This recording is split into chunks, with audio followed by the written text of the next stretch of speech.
School for homecoming night 2015 for the Pirates as they take on the Benilde-St. Margaret's Red Knights in a matchup of two teams that are at 3-2 on the season. Hi, I'm Jay Wilcox along with Ryan Iverson. Joe Moline will join us from the sideline tonight. And Ryan, both of these teams putting together quietly pretty decent seasons and a little bit of momentum heading into this one as well. Oh, absolutely. And you talk about momentum, Jay. That's what football is all about. You have Park Center coming off a huge win over Cooper last week.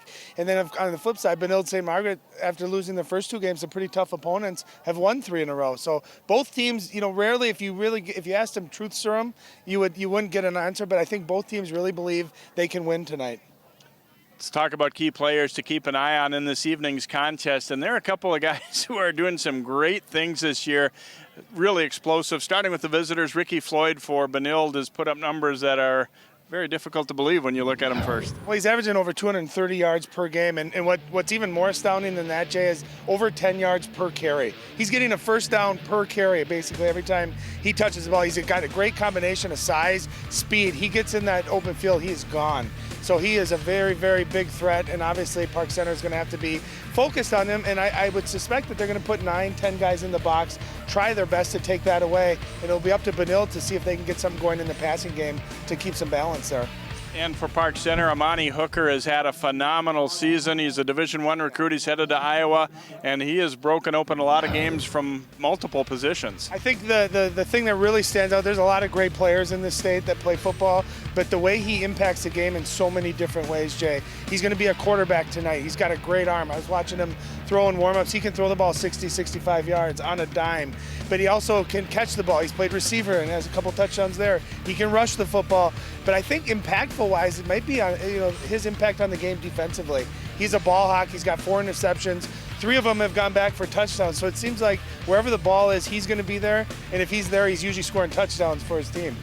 Considering the weather's still so nice and we're still in September, it seems hard to believe, but we are already in week 6. I think now's the time when you want to really start to hone things for the playoffs for both of these teams too, and they both have hopes of making some noise once they get there. And I think too what you're going to see this year is because of the earlier start, teams that maybe didn't have as much experience coming back got off to a slower start. They didn't have as many practices. They didn't have that usual Saturday scrimmage that a lot of teams have. So right now is when you're really looking for that momentum. You got with the whole seeding different now with the districts. All that matters is you want to be playing your best football as you go into this stretch. So even though I already got stung by a bee tonight, it's still very nice out. We're in short sleeves, but we're almost 2/3 of the way through the season. So it's kind of different, but it's still a lot of fun. All right, Ryan, not escaping unscathed in the pregame. Even the players hoping that they'll be able to get through this one without getting nicked up too much here this evening. The Red Knights and the Pirates do battle next. Homecoming 2015 at Park Center on 12 Sports.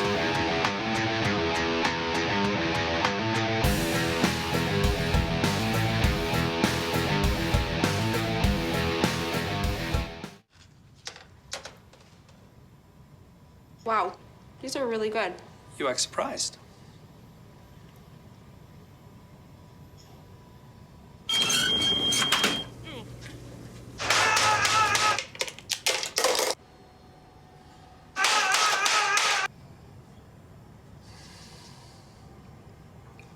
Practice makes perfect. You don't have to be perfect to be a perfect parent. There are thousands of teens in foster care who don't need perfection. They need you. Pretty much a good day for me would be people leaving their hands off of me. I'm always called names. Everywhere that I go, there's always someone calling me names, calling me gay. I've been choked, thrown up against a wall, punched. Nobody's ever tried to help me.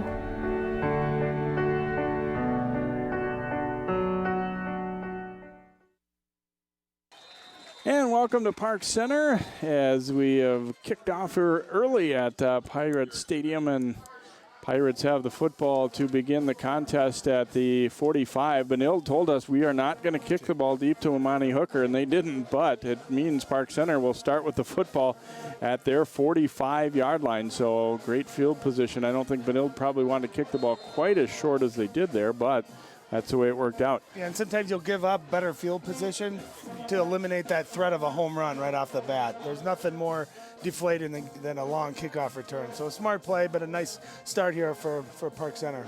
Hooker is the quarterback. I formation for the Pirates from their 45. Give us to Tamel Quinn, and he will pick up 5 on that first play of the sequence. Eric Wilson on the stop for Benilde. I like Tamel Quinn there that time. You see him stop and had a nice cutback. That was a quick trap play, and there was nothing there in that immediate gap there. He paused, good patience, and he hit that hole hard. You get 5 and 6 yards on first down. I think Park Center will take that every day. Hooker had been playing quite a bit of receiver earlier, but now the quarterback tonight working out of the gun. A high snap, but he gets the handoff away. Rondé Berry struggling forward, will be short of the first down by a couple of yards. Berry, 5'6", 180-pounder, and we have a Park Center player not getting up here after this. I think that's Berry. So look at the starting lineups for Park Center. Lawson, Doe, Anderson, Howard, and Comstock up front. Berry and Quinn. Backfield, Brooks, Schnobrick, and McClure. And as we do see an early injury for Park Center, and Coach Strong sending the players over to the bench to get watered up a little bit. It is still a little bit warm considering that we're this far into the season. And Berry, just from the indication that the coaches told the players to head over to the bench, might make you think that they're feeling it's something somewhat serious possibly here. Yeah, and you hate to see that. You hate to see any injury, but you hate when they're looking at the knee or an Achilles or anything of that nature. We're going to see the replay here and see if we can see Berry's leg. Oh, and you can see it got rolled up a little like that bit. Right leg. Jameer Anderson He's riding him leg, down. yeah. Or was it Fitzgerald? Yeah, he's holding that left leg.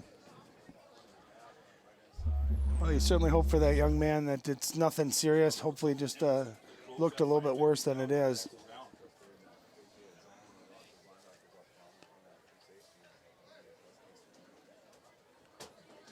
And surprising, too, Park Center starting the game with 2 rushes. They have not been a very good running team this year, averaging just over 60 yards per game. And there you like to see Rondé Berry get up and walk off on his own power there. Like I said, sometimes when you cut and you get it rolled up on like that, even though it looks bad on television, sometimes it's just a little bit of a uncomfortable feeling. You walk it off, maybe get a little bit of ice on it, and we certainly hope for him that that's the case. That was Braden Fitzgerald on that stop for Benilde, so got about 4. So 3rd down and a yard coming up now for PC on their opening possession of the game. They're into Benilde territory at the 46-yard line. Hooker working under center here as they wind the clock.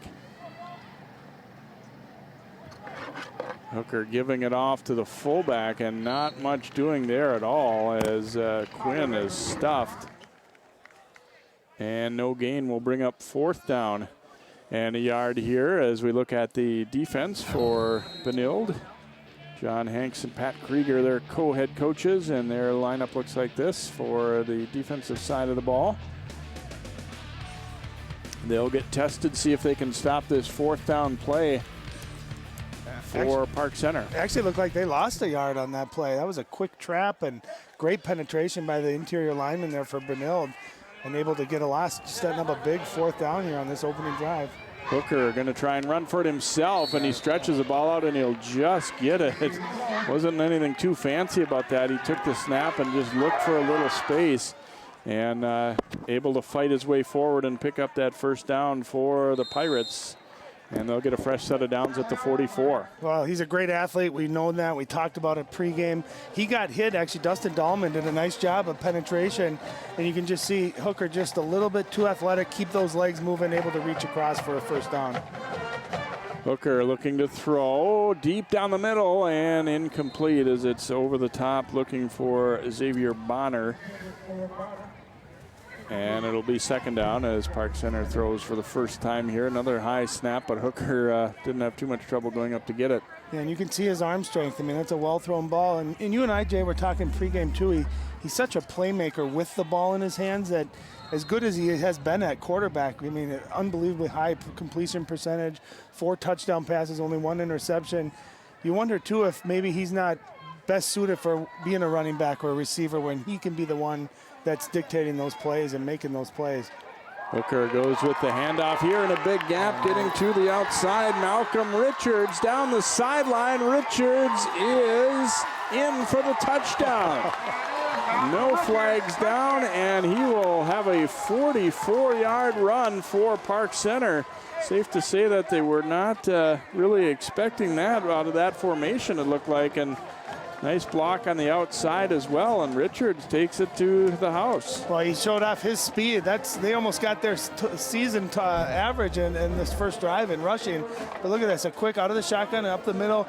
Now watch this angle. You can see number 4 for Benilde-St. Margaret. That's Charlie Wolf. He comes in, and what that does is that allows Richards to get outside. Does a nice little job of a stutter step and able to just turn on the burners, get into the end zone. That's how you start a drive on homecoming. Extra point kick is up and good. And Park Center takes a 7-0 lead as Shang Lee puts that kick through. Well, that whole drive all came courtesy of the rushing game. And I know that was a point of emphasis. Can they control the line of scrimmage? See that little hop step right there? Just a little bit of stutter slowed the Benilde guy down just enough, and then he turned the gas back on, able to get across the line. But that's some start, and I thought the biggest play was that 4th down and 2, and there was penetration, and Hooker able to take that contact, get that big first down.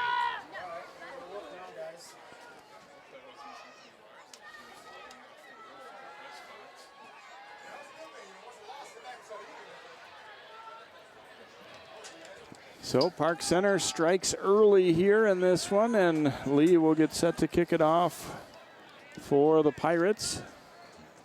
Floyd, one of the deep guys here for the Red Knights, along with Peyton James. I'm excited to see Floyd. Just when he gets the ball in his hands, you talk about, really easy to identify who the 2 key players are tonight. Hooker for the Pirates, and then on the Red Knight side, just being able to see Ricky Floyd with the ball in his hand, so athletic. He's only 5'10", 170, but he looks a lot bigger, a lot stronger than that, and he is extremely fast in the open field. See if PC will avoid kicking it his way. They do aim for the other side of the field. Looks like it'll almost stayed in bounds. It did for a while, but not quite all the way. And so legal procedure kick out of bounds there on the Pirates, and Benilde will get good field position. But again, you avoid having that home run hitter get his hands on the ball. My thought of doing that is, rather than giving them the ball to start at the 35-yard line or 40-yard line, just practice it. Stay in your lanes, and make a play, Then maybe you might give up a big play every now and then, but I'd rather, defensively have that offense start on the 10, 15, 20-yard line, make them go an extra 25, 30 yards. 2 receivers out to the left. Will Whitmore, you see what he's done this season, the junior at quarterback for the Red Knights, a left-hander. And I don't think they have their own ball in there. Maybe might be what Whitmore's saying, that they are going to switch things up now. Yeah, Whitmore not asked to throw a ton. I mean, they only average about 120 yards a game passing, but he's been effective. Well over 50% completion, 6 touchdowns to 3 interceptions, so a nice touchdown to interception ratio. Play action. They want to go deep on the first down play, but overthrown and incomplete, looking for Peyton James. I'm sure they were thinking that PC would be expecting Floyd on that first play, and instead they rolled left and play action, but not too bad a coverage here. In no way comparing these, Benilde to the Vikings, but it's a similar mindset of when you have a guy like Adrian Peterson, or in this case, Ricky Floyd, defenses are going to be focused on stopping him. You can use that play action. You can get plays over the top like that. You just got to be very systematic in how you do it, and you got to hit them when you do it. Now they do go to Floyd on 2nd down, and there is a nice gainer out over the 40 to about the 42. Give him 7 or so, and we'll bring up a 3rd down and a couple for the Red Knights. Well, we alluded to it pregame too, Jay. Most guys would love to get 7 yards. That's actually a disappointment for Floyd, averaging over 10 yards, which is just unbelievable for high school football. The one thing that gets overshadowed as often is the offensive line. He wasn't touched until he was 5-6 yards down the field. Ryan Schnobrick on that tackle. Here's Floyd, breaks an arm tackle and another, gets out of a 3rd, and then Hooker comes in and finishes him off up top. after he's wrapped up low by Peyton Wenzel, but he will have enough for the first down as he'll pick up 6 out to the 48. Well, look at that initial contact, 2-3 yards. He broke 3 or 4 tackles, keeps those legs moving. All good running backs keep those legs moving. And as great running backs will tell you, I mean, it takes more than one guy to bring them down. You got to group tackle, hang on tight, hit them low. But you can see already how talented he is breaking that off for a first down. Benilde trying to answer the early Park Center touchdown here. They trail at 7-0. They go to Floyd, and he's tripped up in the backfield. Great job of penetration there by Terrell Howard for the Pirates as he beat the block and got there, and they'll drop him for a loss of 4. Yeah, and Terrell Howard, great job. He slanted right through the A gap between the center and the guard. And when you got a great running back, you got to give him a chance to make a move. Look at the Red Knights offensive unit. That line's been pretty solid up front. They've got the left tackle, Eric Wilson, 6'4", 280. He's a junior, 33 on his ACT, and Stanford and Yale have already talked to him. Now a little shovel pass, but Park Center not fooled at all as Majugu able to make the catch, but really only about back to the line of scrimmage is all they'll get out of that one. I like the idea there. You got to sell the fake a little bit better to Floyd. You got to get that defense going one way and surprise with the misdirection, but you got to give a good ball fake. So look at the Park Center defensive unit here, and they've got the Red Knights now on a 3rd down and long.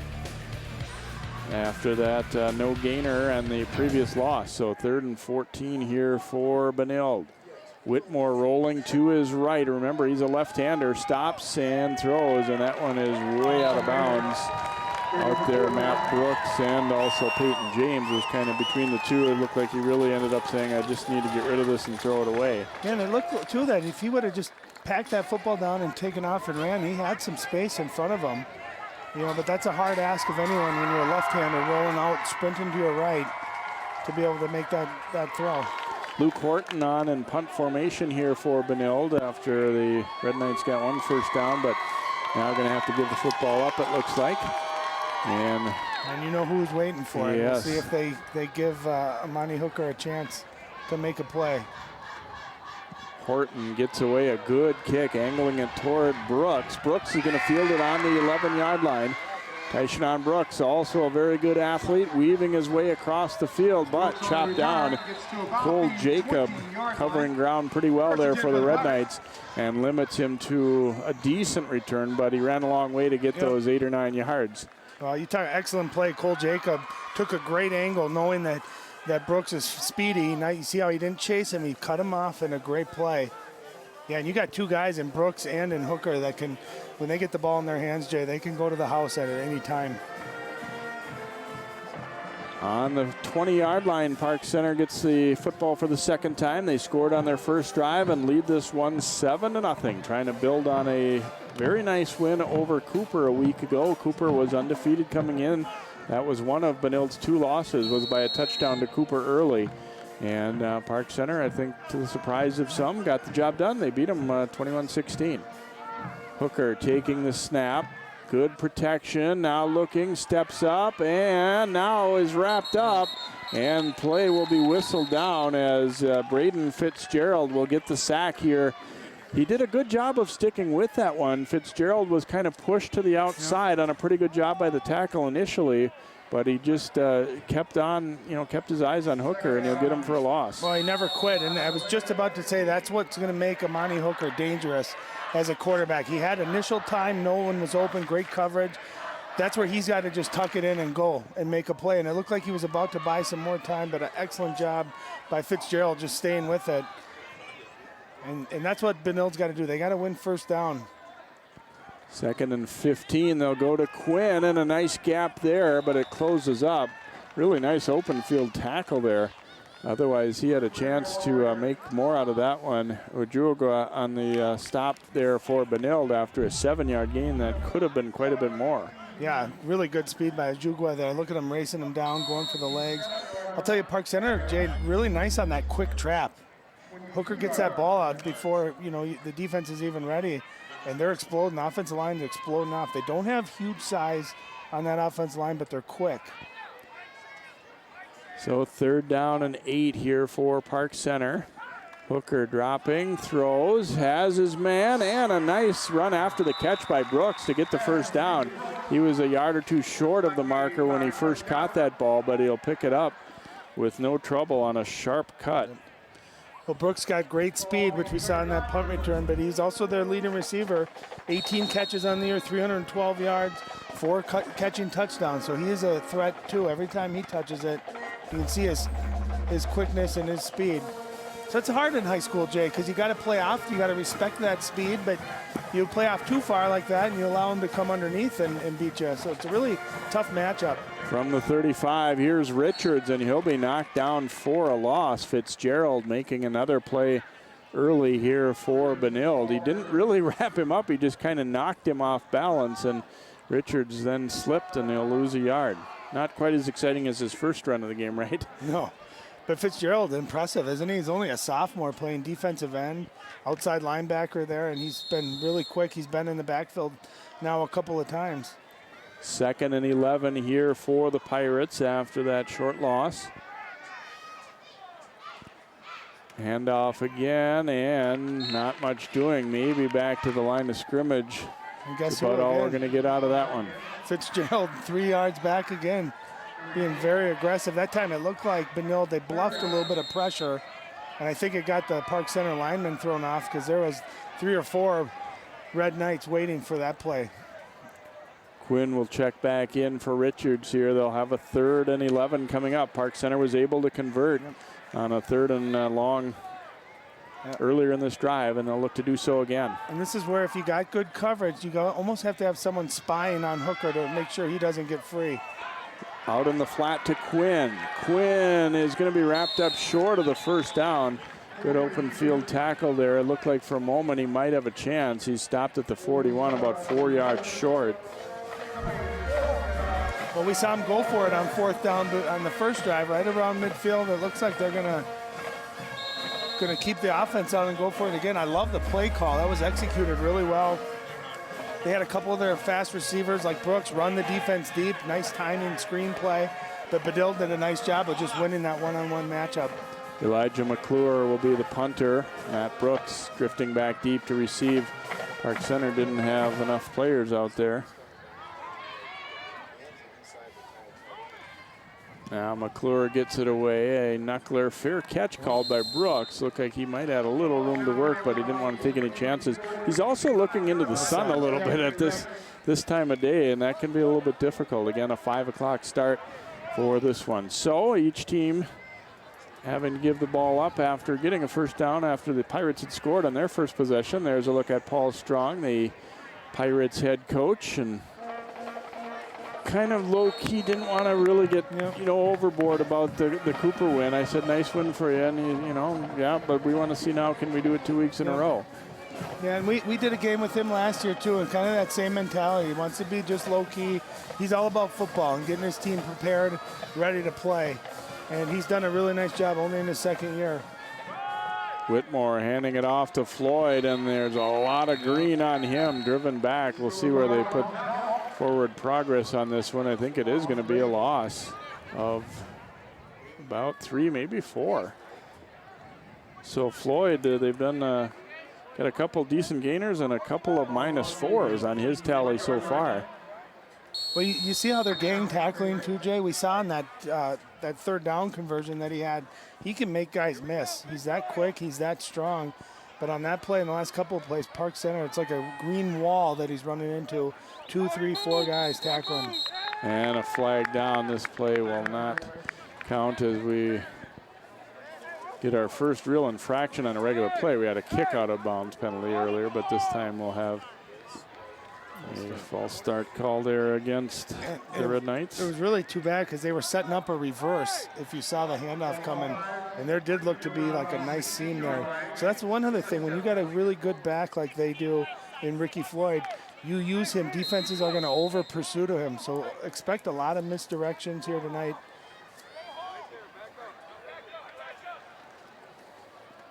Handoff goes to Floyd in a big gap, but then it closes as he is wrapped up. Dragged down. A nice stop there for the Pirates by Rudy Peel. But boy, Floyd gets going in a hurry. Well, Rudy Peel, he's lucky he held on there, because if he doesn't, there was nothing in front of Ricky Floyd. And you can see he explodes out of that backfield when he gets it. That's why if you can get penetration into the backfield, slow his immediate burst down, he's a totally different runner. But if he gets that head of steam going, he's a very, very explosive. Under 2 to go now in this first quarter. Park Center leading 7-0 after they scored on their first drive of the contest. Whitmore looking to throw, now handing it off to Floyd, and he is tripped up. Another solid job in the backfield as Howard just nicked his ankle, and they will lose another 4, and Benilde going backward here will have to punt the ball away. Well, and you can see how big that first down loss was, Jay, and then you add the penalty to that as well.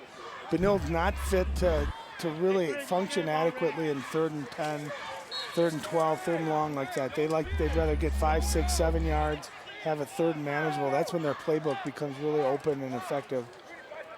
Horton on to punt, and the rush from the outside nearly got there. High bounce. Brooks will take it on the 48. Shrugs off one tackle and another. Brooks down the sideline. Still on his feet inside the 20 and finally pushed out of bounds. Wow. Great return by Brooks after it really looked like there wasn't going to be much there. What a sea of emotion on that play. It looked like he was going to let it go and be dead. He picks it up. Then it looks like he's going to sprint left to try to get wide. Turns it back up the field, and man, is he fast. Look at this play. Look at it. Looks like he's going to get down there. He comes back to the short field. Nice block, too, by his line. And just look at him tight rope that sideline. Big cut back here. And great field possession. That's when you got great playmakers like that, they can just change the dynamic of a game so quickly. Instead of starting at midfield, you're starting at the opposing 19-yard line. What a fun play to watch by that young man. 38-yard return puts Park Center in great field position here inside the 15 of Benilde. Hooker handing it off. Richards got by the first man and keeps his feet driving down close to the 5-yard line. He'll be short of a first down, but not by a whole lot. You know, he's only 5'6", Jay, 150 pounds, but I think that helps him. He's got a really low center of gravity. And as you always say in football, you know, whoever's low is going to win that. He's so low, he's shifty, almost hard to find behind those linemen. So he's a really, really not physically imposing kid, but he really runs the ball hard, stays really low. He's got powerful legs. Second and a couple here for Park Center as we tick toward the end of quarter one. Hooker looking to throw, fires, complete for the touchdown. Brooks will have the touchdown, and kind of fitting after his punt return really set that one up. Well, great play fake. They've had success running the football. They do a little bit of play fake, defense collapses, and then you got Speed and Brooks, who just does a quick out and beats the defender, that time Liam Ford, the cornerback for Benilde, and an easy throw and catch, and Amani Hooker showing off his arm there. That was a beautifully thrown ball. Just enough play fake. You can see that's just an easy pitch and catch. About a 2-yard out. And Brooks, as soon as he caught it, he knows to turn upfield. And the extra point is no good. Lee hooks it wide to the left. So we have come to the end of the first quarter, as that was the final play of the quarter. And after one, it's Park Center 13, Benilde nothing. The second quarter is up next.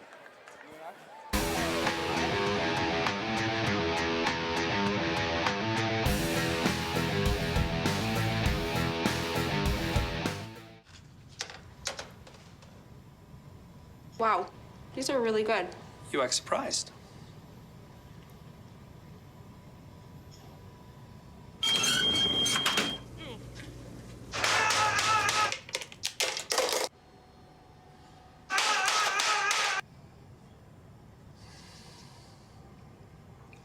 Practice makes perfect. You don't have to be perfect to be a perfect parent. There are thousands of teens in foster care who don't need perfection. They need you. Pretty much a good day for me would be people leaving their hands off of me. I'm always called names. Everywhere that I go, there's always someone calling me names, calling me gay. I've been choked, thrown up against the wall, punched. Nobody's ever tried to help me.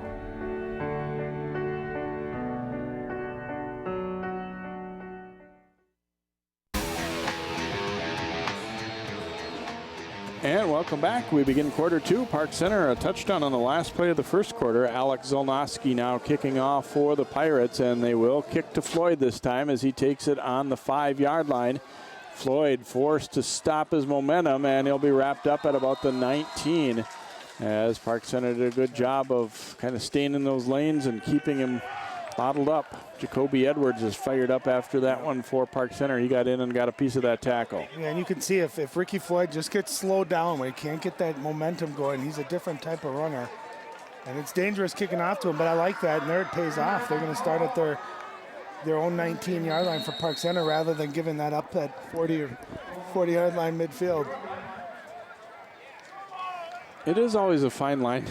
I always think, like you said earlier, you know, you want to say, you know what, we've got a good coverage team. We can kick the ball to anybody and not worry that much about it. But then at a key time, if somebody burns you with it, you're like, what are you doing kicking to him? You know. So. Yeah, but at the opposing time, you're giving them the ball at midfield then. You know what I mean? It's Whitmore throwing, and the pass is complete. Ooh, and some punishment dished out. William Hodder, the 6'3" tight end, making the catch. He'll be stopped just short of a first down. It looks like gain of 8 or 9 there for the Red Knights. Well, and Hodder's a nice big target for the quarterback, for Whitmore, and I like what they did there. They run the play action. I think if they could get some resemblance of a passing game, just enough to keep that defensive line honest, it'll just open up things, allow Ricky Floyd maybe to get some better lanes, better seams to get going offensively. Second and a couple here for Benilde. Handoff goes to Floyd. Pretty good gap up the middle, and he will rip off a nice chunk out over the 35. About the 37, so 36. Give him 8 on that carry. I'm a big fan, and I harp on this a lot, but teams that have balance, being able to run and throw the ball. You know, Park Center, really not a great running football team, but Jay, that opening drive, they marched the whole field without throwing the ball. The second time, you see they had some success throwing the ball. So if you can just keep a defense honest so they're not focusing just on one area, it really does wonders for your effectiveness on offense. Back they go to Floyd, and had a little room initially, but then it goes away in a hurry as he is cut down. And he'll pick up just a couple. Yeah, that was Howard again on the play, number 57. Watch Howard fight off a couple of different blocks there. Look at him go get the legs. We've called his name a lot here on defense. He's had a great game. It's hard enough fighting 1, 2, 3 blocks and then having to go tackle a kid like Ricky Floyd. That was a heck of a play. Good closing speed there, too. I mean, it looks like he didn't run very far, and he didn't, but he had to get there. You got to have burst right now. Yep. Give us to Floyd, and he is wrapped up. Very little gain that time, as almost kind of unblocked from the outside, looked like was Tamel Quinn, and makes the stop. You know, when you do out of the shotgun those handoffs, doesn't it seem like it takes an extra second or so to get started? It just seems like it allows a little bit of more time for that defensive line to get penetration, whereas you see Park Center doing that quick trap where that ball's already through the line of scrimmage within, you know, before a half a second even goes by. So different styles of running. You'd like to see Ricky Floyd get a chance to get in the open field where he can really be dangerous. Third down and long now for the Red Knights from the 38. Whitmore rolling to his right.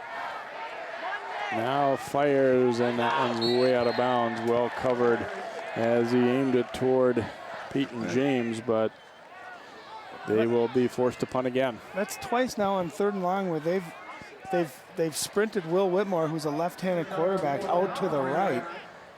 You know, and I think he's probably more equipped to even though that was the open side of the field, he can go left. If he doesn't see anything, he's more apt to tuck that ball in and at least try to get to that first down. That time there was no one open and end up throwing it away again the second time here in the first half. Brooks and Hooker back deep, and Brooks showed off his talents last time around. Set them up for their second touchdown. Horton will boom it away. It's going to be Brooks again at the 30. Ran past his blocker Hooker. Now makes a nice cut. Here's Brooks getting to the outside.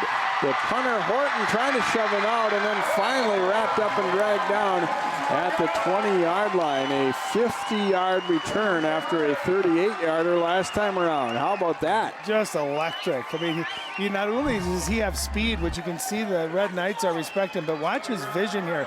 Good patience. He's sprinting. Watch this cutback right through here. He's slippery too, and he can go from stop to start faster than anyone on the field right now. And just a nice game-saving tackle right there by Cole Jacob. Otherwise, he would have taken that to the house. But you talk about field position, Jay. I mean, that's 2 plays and back-to-back drives here where Park Center is going to be starting at the opposition 20-yard line. Hooker awaiting the snap here from the 20. Fakes the handoff. Now Hooker will keep it himself. Lowers his shoulder into the D back there, and Hooker got the better of that one. He'll gain about 6 or 7. Well, Charlie Wolf, who's a D-back for Benilde, only 160 pounds. Amani Hooker, about 180. And usually when a quarterback's running, they're going to go out of bounds. Hooker says, not this time. He lowers his shoulder. Watch him finish this run. I love when guys finish the run like that. Because what that does, even though nothing may be impactful on that play, but further on down the game, that guy's going to think twice about tackling him. You love to see guys that finish every play, especially running backs and quarterbacks. We've kind of become so accustomed to in the NFL where it's automatic that they go out of bounds or they slide, and it's kind of fun to see that. Still a physical quarterback. Hooker in some trouble now. Hooker trying to get rid of this and throws it into the sideline. There's a little look around. Is there a receiver near enough? No, it's going to be intentional grounding. Jay McGivern, the referee, throwing that flag well after the play had ended. That's the one play where you do kind of expect a flag maybe comes late because you're looking, do I see anybody around there? And he's going to call that an intentional grounding. Didn't it look like you got outside of the tackles, though? No, they're going to pick this flag up. I think Hooker at the very end, when he was rolling left there, I think he got up wide enough where it's not intentional grounding. So a heads-up play by Hooker rather than taking the sack and knowing that where the hash marks are, if you're between the tackles and you throw it away, that's intentional grounding. That time he gets just outside of that area, and a smart play. So rather than 3rd and 15, 3rd and 20, he keeps the 3rd and 4, 3rd and 3. Benilde trying to hold up here after that long punt return. Park Center trying to punch another one in. They face a 3rd down 3. Here's Hooker. And a flag down.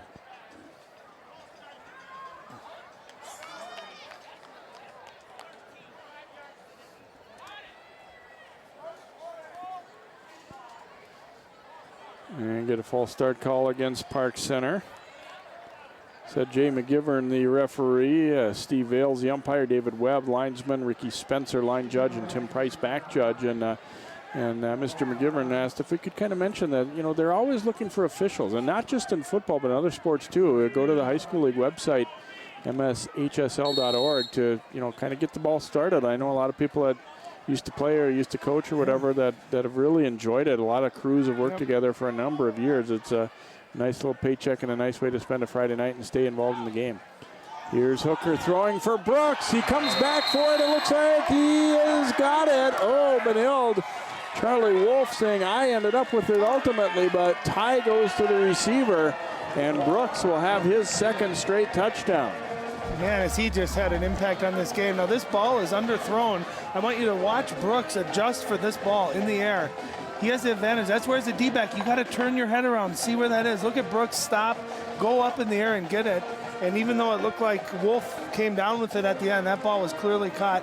But watch Charlie Wolf here. If he just can get his head around and look, he's in perfect position. But just a great adjustment by Brooks to go up and get that ball. And Park Center really rolling, and really 90% of it is due to the play of Brooks. Not only receiving the ball, but also in his punt returns. But watch him adjust here, Jay. You see him go up and locate that ball. He goes up and gets it. Clearly comes down with it. You can see Wolf at the end of the play rips it out of there. But too little, too late. One of those kind of back shoulder throws where you're counting on that your receiver can see the ball a whole lot better than that defensive back can. And it can be risky. If the defender turns and sees it, he's probably going to pick it off. But he trusted his receiver there to make that play. When I'm coaching football or doing my camps, it's a number one thing. Defensive backs, when your guys are going out, you have to locate the football. There's so many interceptions left on the table, or even just bat downs that are left on the table because guys don't watch the football. And that's just trust right there between Hooker and Brooks. Hooker knowing Brooks is going to adjust and make that, and Tyshawn Brooks, having the ability to find the ball and just go make a play. After missing the previous kick for conversion, Park Center is going to go for 2 here.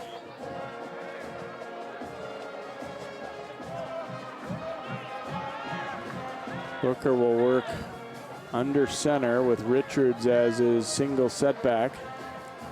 And here's our 2-point try for PC. Play action, Hooker rolling right, flips the pass to McClure, and he's got it for the conversion. So it'll be 21-0 Pirates with 8:40 to go in quarter 2. Well, he sure made that look easy. Nice ball fake. Defense collapses, and then he really had a choice of either receiver there to throw it to.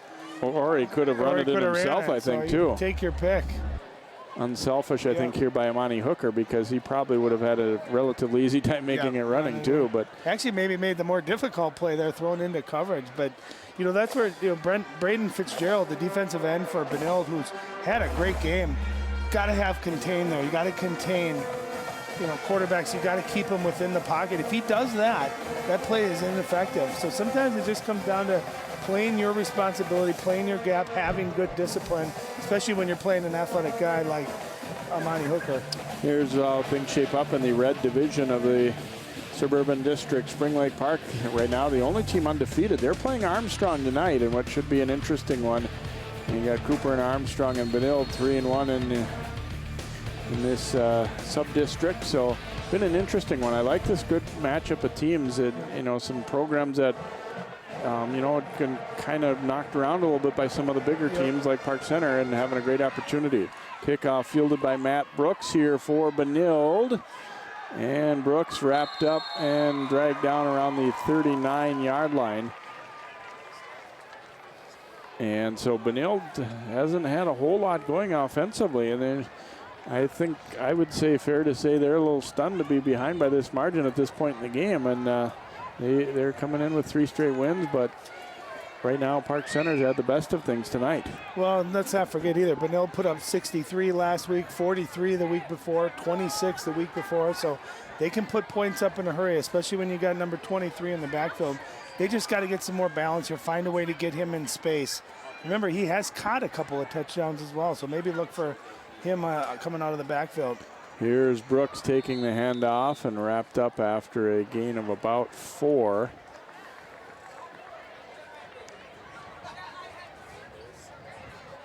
Or Floyd on the carry, I should say. That was a nice tackle. He's getting an initial hole there, but we haven't seen him, Jake, be able to get to that second level of defense yet without contact. Maybe his first run, he didn't get contact till 5-6 yards down the field, but I'd like to see a guy with his speed, some type of toss sweep or a quick motion, get him outside where his speed can really take off. Back to Floyd they go, and almost broke that one as he's wrapped up, or not wrapped up entirely, but Ben Stewart got enough of him. It will be enough for a first down, though, for Benilde into Park Center territory. Now the next, play out of this same action is quarterback keeps that. It's almost like a read option because they've really handed the ball off every time to Floyd. Defense is collapsing. If you can get Will Whitmore to maybe keep one of those, have some success. Now you got a little bit inside-out balance. Again, it all goes back to just not letting that defense focus on one thing or one guy. From the 48 of Park Center, handoff back to Floyd and wrapped up and brought down on a nice stop by Isaac Mansfield. No gain, it looks like, for Benilde on that play. Another thing to think about, too, on the outside, they have Matt Brooks, who's a wide receiver, and you got Tyshawn Brooks, who's really impacted the game offensively. He's got to be a little bit winded. Maybe take a shot down the field. Try to soften that defense up a little bit. And right up the middle they go, and that'll be enough, it looks like, for the first down. Ojuagu on the play for Benilde. Well, it's a nice little inside reverse or counter, or whatever you want to call it. Misdirection. You can see Floyd coming to the left, and then there's the ball. Little juggle, but fortunate to not lose that. But again, that's just a little misdirection. I think those can be big plays, especially when you got a guy that's targeted like Ricky Floyd. Now from the Park Center 38, first down and 10. Back to Floyd, and the ball comes loose, and it's recovered by the Pirates. Great job not only to strip it, but recovered as well by Ryan Schnobrick, the sophomore defensive end. He's going to be a good one. I know they talked about him in preseason camp as a real up-and-comer as a 10th grader, and he knocked it loose and recovered it. Yeah, big-time play. Watch him stay square. You see him get up. Nice cutback, he able just to get a hand on that ball. You know, and Ricky Floyd, you know, usually pretty sure-handed. And I think that comes down to, Jay, when you look at the score, it's 21 zip. You're trying to get a home run now on every play. You can't make up 21 points in one play, but you got to take care of the football. So from the 38, Park Center able to stop a drive by forcing a turnover. Here's Quinn taking that handoff. Quinn shakes off a tackler and out near the 45-yard line. Pick up of about 7 for Quinn, so he's been pretty effective in his 4 rushes with 19 yards. Yeah, Park Center really doing a nice job running the football. Like I said, coming into the game, only 60 yards per game. And defensively, Benilde giving up about 123 yards per game. So you got the feeling that maybe they were going to be able to rush the football a little bit more, but these second and short, this is where it's dangerous because the whole playbook is wide open, Jay. You got bootlegs. You can take a shot deep down the field. You got a number of things you can do knowing that it's second and short. Hooker dropping to throw, wants Brooks down that left sideline. He beats his man and can't quite haul it in. He was worried about where his feet were, I think, and he was going to be maybe just in, but he couldn't quite haul that one down. Well, he had the speed. He was open, and it was a nice throw. Monty Hooker's got to put that a little bit more inside. You know, don't pigeonhole. If he throws that ball a little bit more towards the center of the field, I think that's an easy catch. Probably should have been a catch, but at least I think, like to your point, Brooks was worried about where his feet were. What a weapon Brooks is, too. I mean, he's just so fast and electric. Every time the ball goes near him, you think he might have the ability to score. And for Park Center there, even though it didn't turn out to be a completion, you kind of put the fear into those D-backs, too. Open some other things up. Here's a give to Richards. Richards trying to bounce it outside, got by the first tackler, and keeps those legs driving as he's knocked down by Wolf. Well, and that's a play number 8 for Benilde-St. Margaret, Clyde Selke. He's got to make this tackle, and you can see him come up here. He's free. He's got no blocker. He's got to wrap up there. He wraps up right there. It's 4th down. Instead, he's unable to make that tackle. Nice job, you know, too, by Richards to keep his feet going and convert that. But when you're trailing 21 to zip, you got to wrap those tacklers up in a one-on-one situation. From the 47, Hooker throwing. His pass is complete, and that should be enough for another first down as he goes to Kyle Schnobrick, Ryan's brother right there. And we'll pick up about 11 or 12 on that completion. So not only have they, gotten some gainers through the passing game, but they've got a, pretty decent variety of ways they've been throwing it. Well, we saw a short pass for a touchdown. We saw a couple of long attempts that were just about there. Some quick runs. So they've really had a nice balance to their game. Here's a completion to Brooks, and he tried to split the defenders and almost did. He gets to the 25, though, and that will be another first down, a pickup of a dozen more. I'll tell you what's impressive, too. Amani Hooker, for not being a full-time quarterback, I mean, he makes quick decisions, doesn't he? Look at him. Knows right where he wants to go, and he puts a lot on that ball. That ball's not hanging in the air. He knows he's got playmakers, and his best job is to get the ball to him as fast as possible and let them make plays. I'm really impressed with him at quarterback.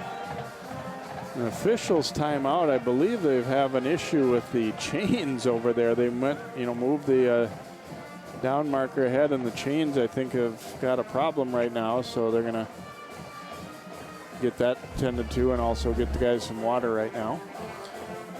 You can see, again, not a great snap, but you know he knows right where he's going on that play. And Jay, to your point earlier, you know, Brooks ran that deep route, so what that does is that's going to make some cushion. They're going to respect that, and now it opens up these 5 to 10 yard out or quick hitches. You know, they got some separation there, so those are easy catch and throws for Park Center. So just a tough offense to defend when especially when they're able to run the football the way they have tonight.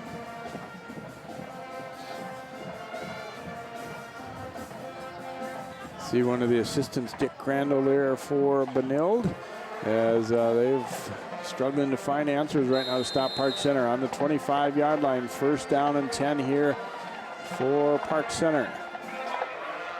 Hooker steps up, and he is going to be dropped as Fitzgerald getting there along with Riley Simonetti.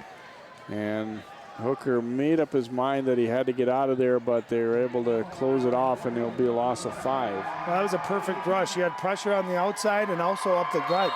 You know, and Hooker does a nice job. Watch him step up into the pocket here. There's just nowhere for him to step up into. A really nice job by Benilde. And that's how you beat, you know, a team that's really throwing the ball effectively. You get a good pass rush. Don't allow him time to get his feet set and get that ball down the field. 2nd and 15 here for Park Center.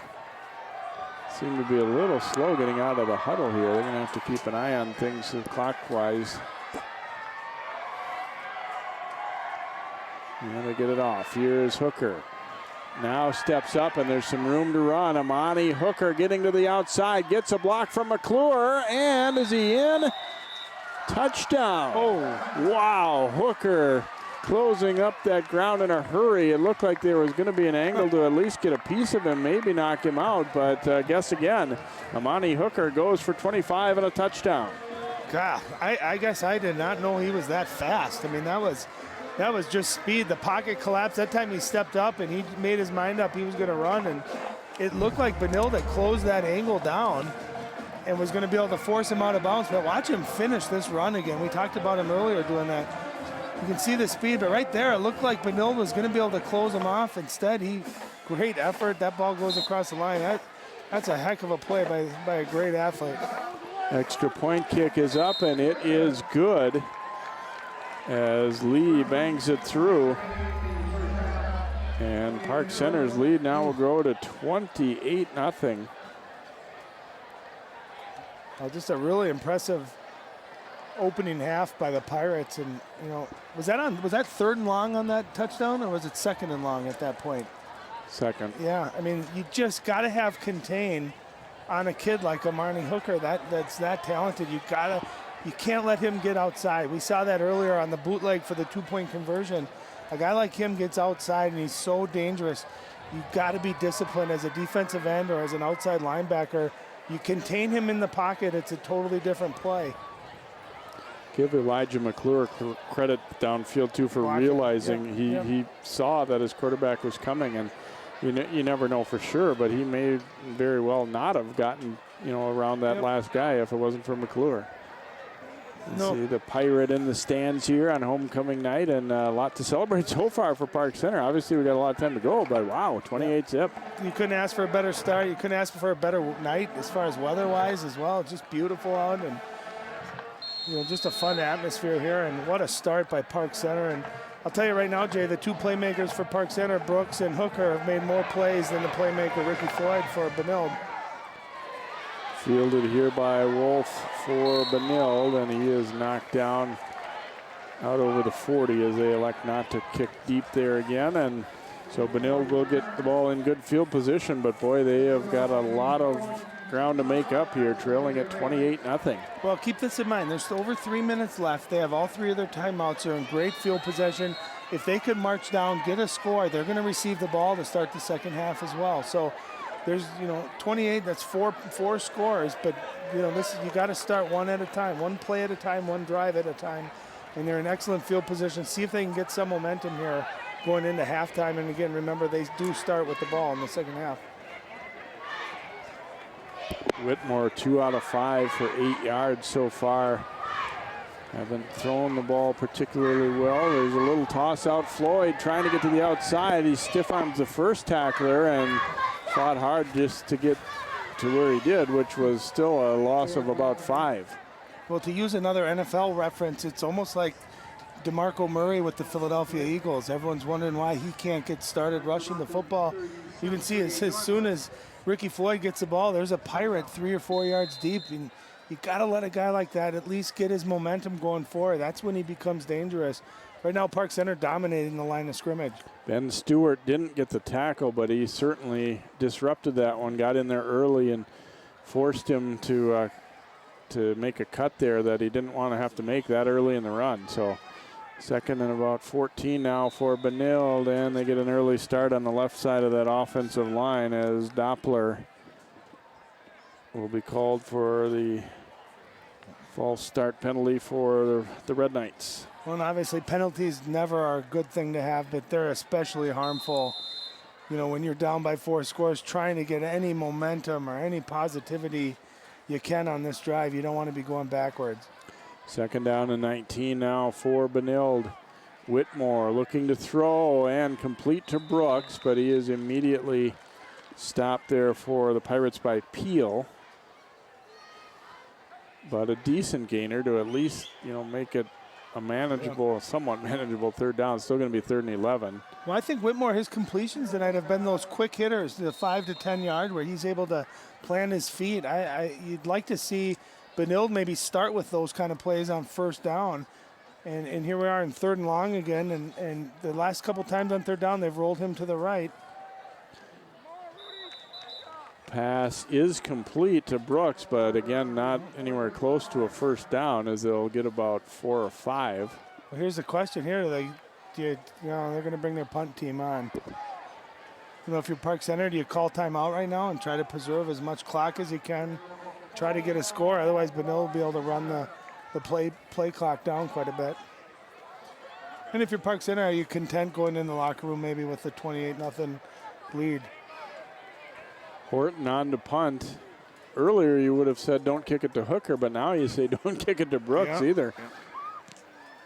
It's a low liner aiming it toward the sideline, and it will go out of bounds at about the 22, 23-yard line. So they don't give Brooks a chance that time. Smart play. I do the exact same thing.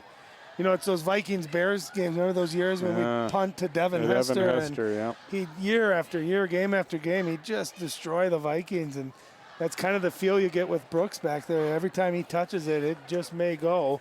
Maybe not for a touchdown, but at least a 40, 50, 60-yard punt return. He's that dangerous. So a smart play by the punter there for Benilde.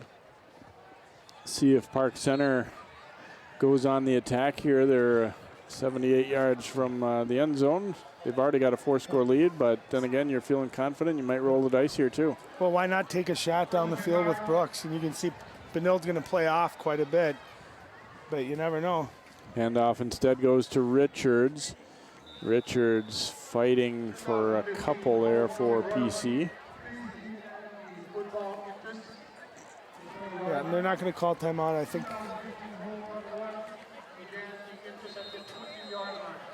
Yeah, it looks as though they're feeling pretty good about this 4-touchdown lead right now. Again, you maybe attack somewhat, but not going to take any big chances. Hooker looking downfield. Now will throw on the run and incomplete. A little short of Schnobrick. At first I thought it was for McClure, but then Schnobrick was behind him, and it will fall kind of in between them. So 3rd down coming up here for Park Center. Well, other than that last touchdown run by Hooker, I think Benilde, if you take one positive, it's their pass rush has been pretty solid. They've collapsed that pocket. And Hooker that time, just with his athleticism, able to get outside, buy a little bit more time. And you wonder, too, if this was not the end of the half, he could have probably ran that ball and got 10, 15 yards, but obviously trying to make a big play here before halftime. They'll go with the handoff to Richards, forced way out wide. Then he cuts it up and runs into 2 or 3 Benilde players out at the 26-yard line.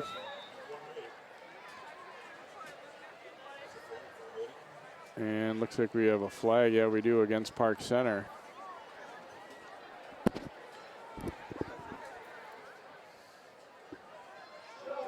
Now, it would be a 4th down play coming up, but I suspect they may still take this penalty.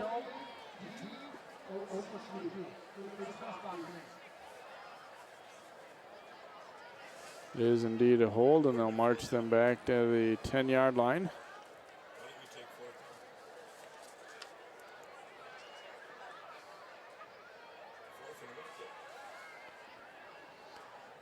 Yeah, interesting call here. You know, Benilde could deny that penalty and keep it at 4th down. And I think that's kind of the question. They are declining. Oh, they are declining it. Okay, they'd already started to march the ball back. It almost seemed like the officials didn't even really check with them. No, I think that's a smart play. You decline that penalty, and it's a 4th down, and at least you're going to force a punt, and maybe you give Ricky Floyd a chance, or whoever's going to return this, one chance to make a big play. Yeah, you could see a bad snap or a block or something too. You never know. Actually, it looks like as of right now, they're not sending anybody deep. Yeah, they're going for the block. One thing you got to be careful with when you do an all-out like this, is a fake punt, because a lot of times all 11 guys are coming, and it opens up a lot of lanes for a fake punt.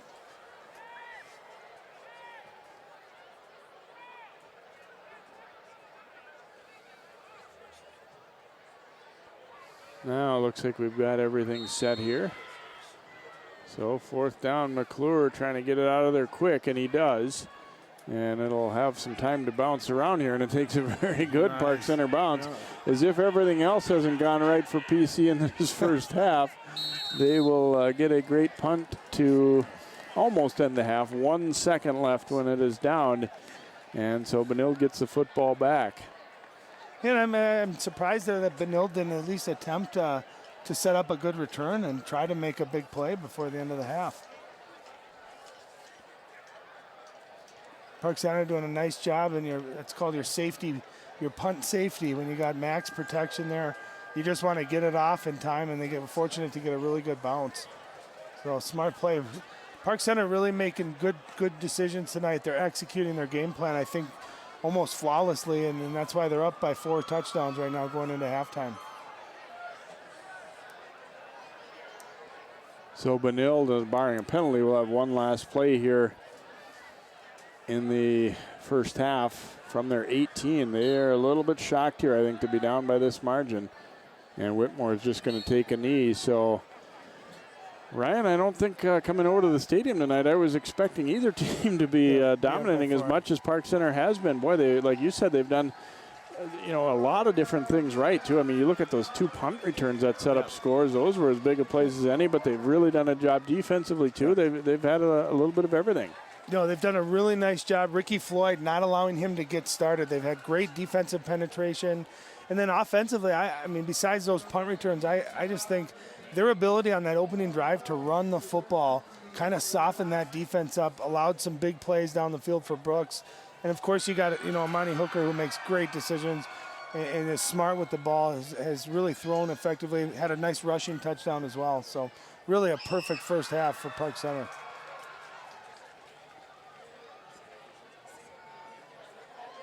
Let's go down to field level with Joe Moline.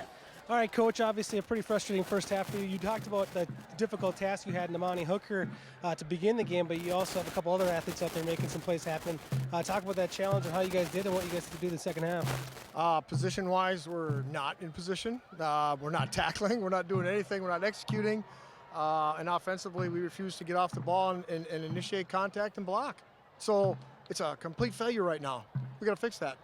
It does feel that your team is a little flat. When in this type of situation, you've been around the block many times. What kind of thing do you say to your players at half, being down 20-0? You got to find out what kind of character we have. We've come back from deficits bigger than this, but you have to be willing to execute. You have to be willing to go out and do your part. Right now, nobody's playing their part. Offensively, coming into this game, one of the biggest stories for you guys was your running back who had ran for nearly 700 yards in 2 games. What is Park Center doing to slow that down? Again, it's a combination of us not blocking. When you got 4 or 5 guys that are leaking through, there's nowhere for him to go. I mean, he's not that fast. He's fast, but not that fast. All right, Coach, we appreciate the time. Thank you very much. All right, back upstairs, guys. Thank you. Thanks very much, Joe, and thanks to Coach Hanks. It's never fun to do a halftime interview when you're down big like that. So 28-0 our score. Park Center leading at halftime. We'll be back with our halftime festivities and more at Park Center.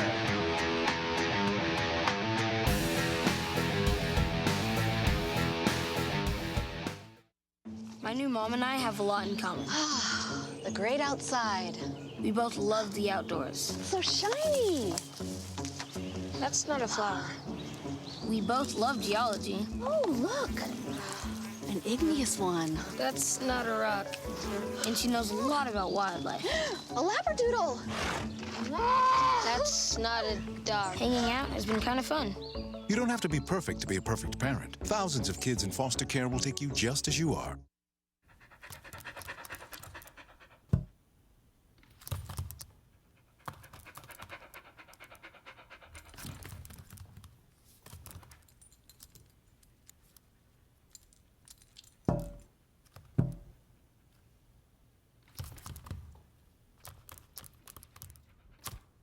There's a shelter pet who wants to meet you. Meet one today. Visit theshelterpetproject.org. Adopt.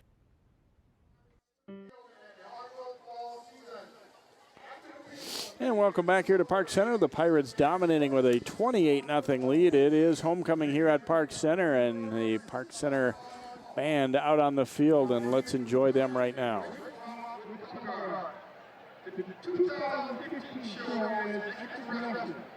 With music arranged by Steve Zuko, music selections include Nights of Tsunami.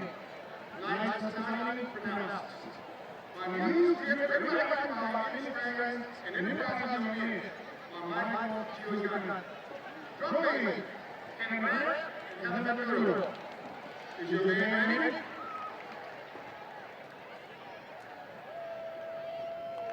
Now presenting Park Center March Band's extra production.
Nice performance by the Park Center Marching Band. 28-0 Pirates dominating at halftime. We'll be back with more of our halftime, first half highlights and much more here on 12 Sports. Volunteering is more than just a word. It's a window to opportunities. Take Mark, for example. By taking free TV classes at Northwest Community Television, Mark is helping bring entertainment and information to his community, along with building a foundation of skills that will take him one step closer to his dreams. Share your passion. Visit nwct.org.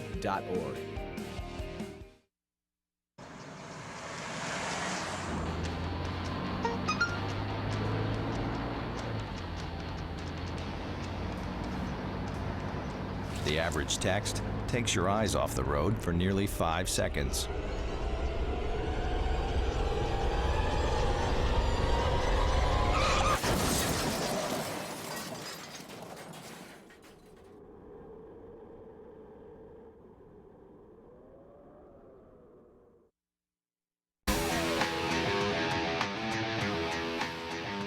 The start of the homecoming royalty there here at halftime. Park Center's football game with Benilde-St. Margaret's. Pirates leading it by a score of 28-0 as we get a look at some first half highlights in this one. Well, I have a feeling most of the highlights are going to be in green. You would think. Starting off with this nice run by Richards. His first handoff he took. Bounces to the outside. Little hop. I like that little hop. And he just gets to the corner of the end zone. 44-yard touchdown run. Remember, that was right after Rondé Barry got injured on one of his first carries of the game as well. Floyd fighting hard for yardage. He did not have a lot of room to work with in that first half, though, for the Red Knights. As we said, came in averaging 230 yards a game. Great punt return here by Brooks. And I thought this really changed the course of the game. This set up their second touchdown, gave them great field possession, almost at the 10-yard line, which is you're gonna see him in this next highlight, catching the touchdown pass. An easy throw, good ball fake, and you know, just fitting that Brooks gets to cap that one off with the touchdown catch. Hooker hitting Brooks there. That came on the last play of the first quarter, made it 13-0 Pirates. Second quarter was just as good for PC here as Hooker throwing in a great catch by Brooks, coming back to outfight. It ends up ultimately in the hands of the Benilde player Wolf, but it had already been ruled a touchdown, a simultaneous catch. You can see another nice strong run by Richards. He's got great speed, and he's not a very big kid, but he runs a lot more powerful. He stays low to the ground. This was just a heck of an athletic play by Hooker. Look at him escape pressure. Look at that speed to the outside. Great effort reaching that ball across the plane. And that was a backbreaker. That was on second and long. 25-yard touchdown run to make it 25-0. You see the stats. Park Center pretty much dominating things there as well. And a lot needs to change for Benilde, as Coach Hank said to begin our second half. Park Center would like very much to have more of the same. So 28-0 our score for Park Center at halftime as you get a look at homecoming royalty here at Park Center High School. We'll be right back on 12 Sports.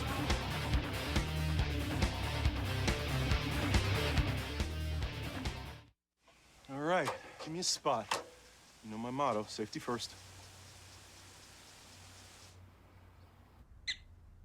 They could be dangerous. I think we should call animal control.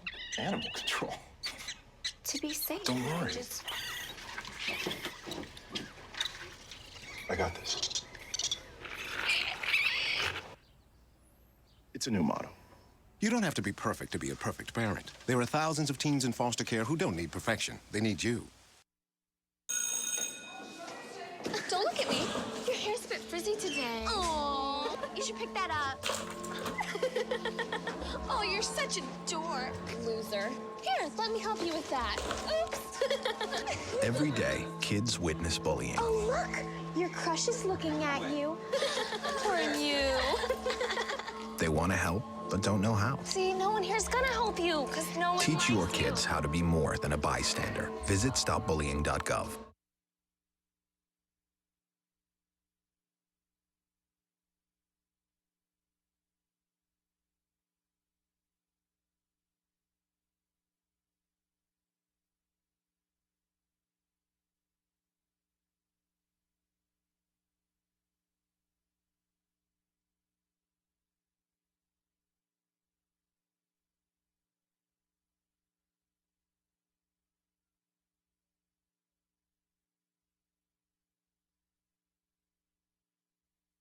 So, I got this new family, and I don't know what it is about this one, but she can't seem to put down that toy all day long.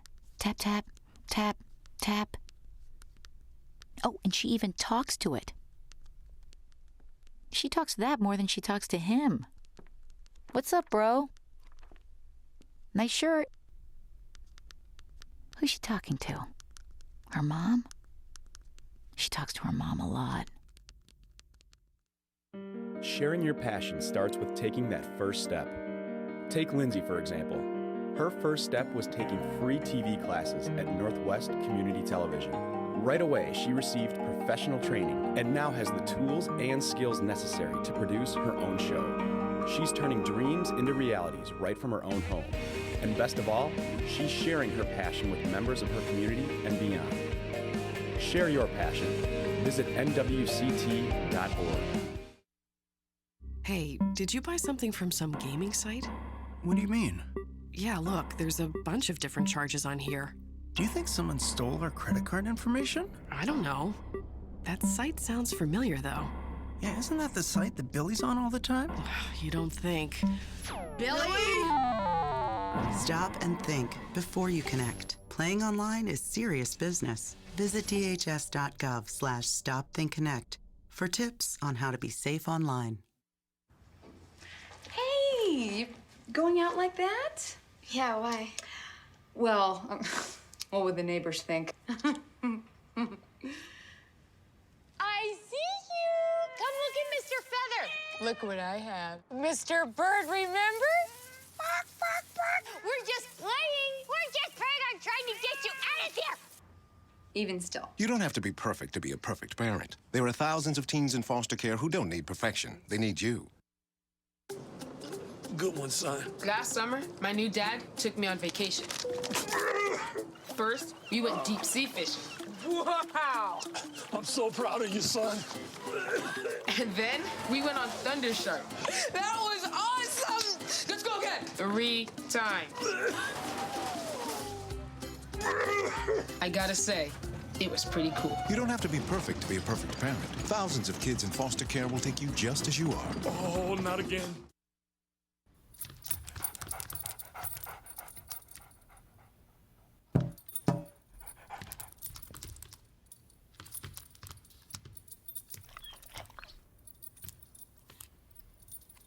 There's a shelter pet who wants to meet you.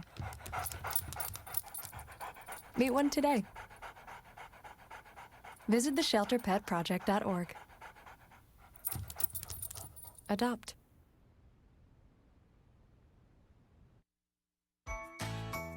The world is online, and we're all connected.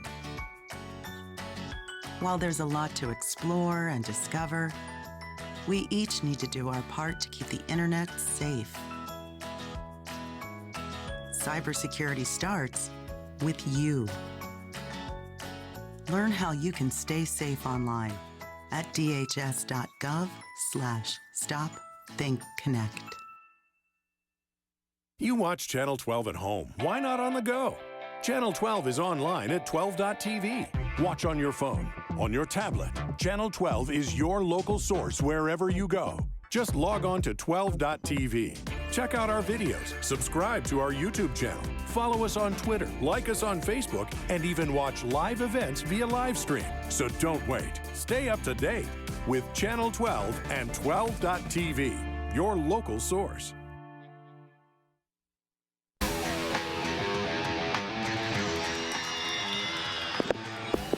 Welcome back here to Park Center. Let's go down to Joe now with Coach Strong.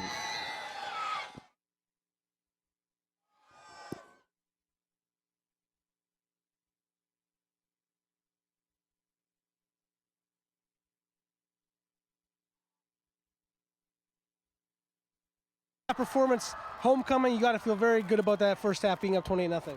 Yeah, I'm pretty pleased on the way we played first half, but I just told the kids we got to play better than we played second half. And that's a good team over there. They got a good running game. They're tough, so we can't take anything for granted because we know when we were down and we came out and played the better second half, and you look back and think, man, why couldn't we play that way this first half? So I just told our kids we got to come out with the same intensity and know that, they're going to come out hungry, so we got to match their intensity. Defensively, you're facing a running back that's been going off the last couple of weeks. What are you guys doing to slow him down? We're just playing disciplined football, and I just told the kids to be to remind them to be about details. I don't want that kid to do to us what he's been doing to other schools. So I challenged them, and so far they're stepping up. I know it's a challenge to figure out where to put an athlete like Amani Hooker, being as good as he is. You guys chose to put him at quarterback. How's that going for you? We're up 28, and it's going pretty well. And, he decided that he wanted to play this week because Carl was kind of banged up, and I made the decision to keep him out. And he said, Coach, I want to take this one. And so he's doing a great job, and that's Amani. All right, Coach, thanks. Best of luck the rest of the game. Thank you. All right, back upstairs, guys. Thanks. Thank you very much, Joe, and thanks to Coach Strong as well. And Ryan, coaches at all levels, you almost are afraid when things have gone so well in that first half. You don't want your guys to relax. You don't want them to start celebrating early and think about where they're going after the game or whatever. You still got to approach it the same way you did as that first half. Oh, and these are 16, 17, 18-year-old kids. It's homecoming. There's a lot going on, a lot of distractions. You're up 28. It's a very easy mindset to think this game is over. So what you're trying to do is, guys, it's 0-0. I know it's a cliche, but that's how we got to play. And really, this first drive for Benilde, if they march down and score, momentum is completely gone, and it's on Benilde's side. So I'm anxious to see offensively what Benilde does differently. Defensively, I think to Coach Strong's point is they just got to keep getting in that backfield and slowing, the running game, especially Ricky Floyd, not letting him get going. Jay, how about this? At halftime, Benilde 39 yards rushing the football. And you're talking about a team that averages, 263 per game. You're talking about an individual that averages 234 a game. So really nice job. We can praise the offense of the Pirates all day long, but I think defensively they've done a heck of a job, and that's been the difference in the game. For Benilde, too, I'm sure they want to see, as Coach Hanks alluded to a little bit, what are we made of in the second half? Do we just lay down, or do we really come back hard and make a game of it? Park Center, I think, to Coach Strong's point, they had a really difficult, not very good first half against Armstrong, but he came out and played a whole lot better in the second half. And I'm sure he's reminding his guys that, hey, remember how we felt then? Remember how we came back, and so you got to make sure you're ready for that from this team too. Well, I think it's going to show character on both sides. You're up 28. Are you able to finish the playoff, finish the game off? Can they make this a even bigger margin? And if you're a Benilde fan, you're looking at your guys, hey, what kind of character do you have? You're down 28-0. Do you quit, or do you keep fighting and you get better? Because all these games, obviously you want to win every game, but it's all leading up to getting better going into the postseason. And so you're looking at who are my guys? Who are my leaders? Who are guys that execute when the game's really on the line? When we're down big, when we're up big, all sorts of questions. So it's kind of a fun standpoint to be in for both sides of the football. Lee will kick off here for Park Center. Floyd and Selke deep, but he's not going to give them a chance. A little pooch kick, bobbled, and then grabbed at the 38 by Charlie Wolf. So as Park Center has done on all but one occasion, electing to kick the ball short and not let Benilde get any big, long return going. So Red Knights, again, have had pretty good field position, but just haven't really been able to get on track offensively. Yeah, I think getting some quick throws maybe to establish Will Whitmore. He had a nice couple balls on those medium to short throws. See if they can just get a little bit of a rhythm, keep that defensive line off balance enough so that Ricky Floyd can get started. Here is Floyd taking the handoff on first down. Quinn wraps him up and spins him down at the 45, but a nice gainer to start it out of about 7 for the Red Knights. Alan Margaret at the 44, so give him 6. And that's a big step. I know it's only one play, but you get 6-7 yards on first down. How many negative plays did we see on first down, putting them in second and third and really long? So if they can continue to win that first down, I think that's a huge step in the right direction for Benilde. Floyd faking the handoff. I think he wanted to make that handoff, but it was kind of blown up by the Park Center defense getting there. The nose guard, Shabazz Lamberson, was about ready to take the handoff himself there, so Floyd wisely elected not to give it away. I don't think that was a fake. I think it just got slowed down too much. It was really slow developing, and you know, that's where as an offensive lineman, you got to slow your defensive line. If they're slanting or blitzing, you got to be in the right protection. You got to pick that up. Just give your backs, and they got talented ones. Give them a chance to make a play. Give them a chance to get into that second level. Whitmore looking to throw, looking for Brooks. It was low. Did he catch this one or not?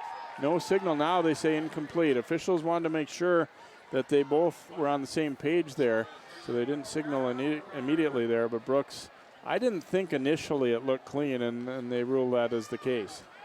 Yeah, and actually they're lucky that Brooks didn't get called for offensive pass interference.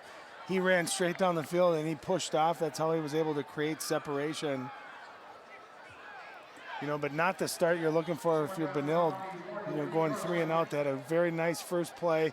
Second play gets blown up, and then you have an incompletion, and it's going to lead to a punt. So certainly not the drive you wanted to start the half with. Horton punting, trying to knock it away from Brooks and company. Now it bounces right back. Hooker electing not to take any gamble there, and it will be down inside the 30. So Park Center will get the football for the first time in half number 2. They had a solid first half on both sides of the ball, really, and special teams with those punt returns in that first half. A lot of things go right when you're up 28-0, and trying to see if they can keep that momentum going into half 2. Well, and so much of the game of football, and really in any sport, is confidence. You know, when things are going well, everything just seems to click. You seem to get the better bounces. Your quarterback's making quick, good decisions. Running backs are hitting the holes a little harder. Speaking of a hole, here's Richards getting to the outside. He's turned sideways and then finally ridden down after crossing the 40 there by Selke. I thought Selke fortunate to get his hand on him and slow him down just enough to be able to grab him. Otherwise, he's gone to the – Richards takes this one all the way. He's quick, Jay. He bounces in. He comes outside. Just a different level. But the difference really is the Pirates are able to get their running backs onto that second level without much contact. And Benilde so far has not been able to do that. Right back to Richards they come. Oh, my, and he runs into the big guy there, Eric Wilson, who outweighs him by 100 pounds or more, and able to smack him down after no gain on this play. 280 pounds to 150 pounds. So, yeah, that's like running into a brick wall.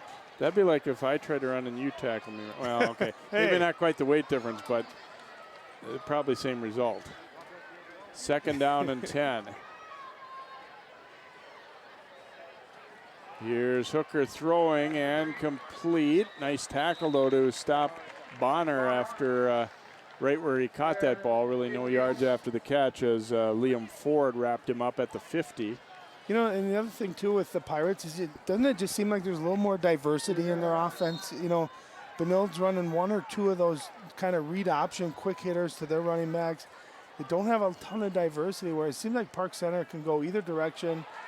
And he's got a man deep if he can get the ball to him. Blitz coming, and he gets it to Brooks. A nice catch despite Wolf bothering him, and Wolf is hurt as they gain it down to the 20. About a 30-yard pickup there for Brooks and company.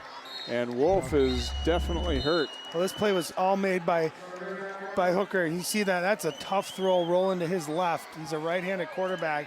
And it was originally a short pass pattern, Jay, and then just a really nice impromptu play by Brooks, turned his upfield, and he had his man beat by quite a bit.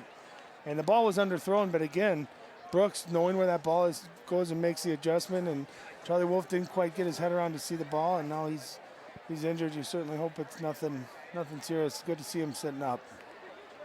At first glance, it appeared to be his left arm that he landed awkwardly here trying to break this up. But, yeah, you're right. They pretty much had a free blitzer there in Cole Jacob, and Hooker just got around him. So you see how Wolf had his head turned around, and then he faced the receiver. If he keeps his eye on the ball there, that's an interception.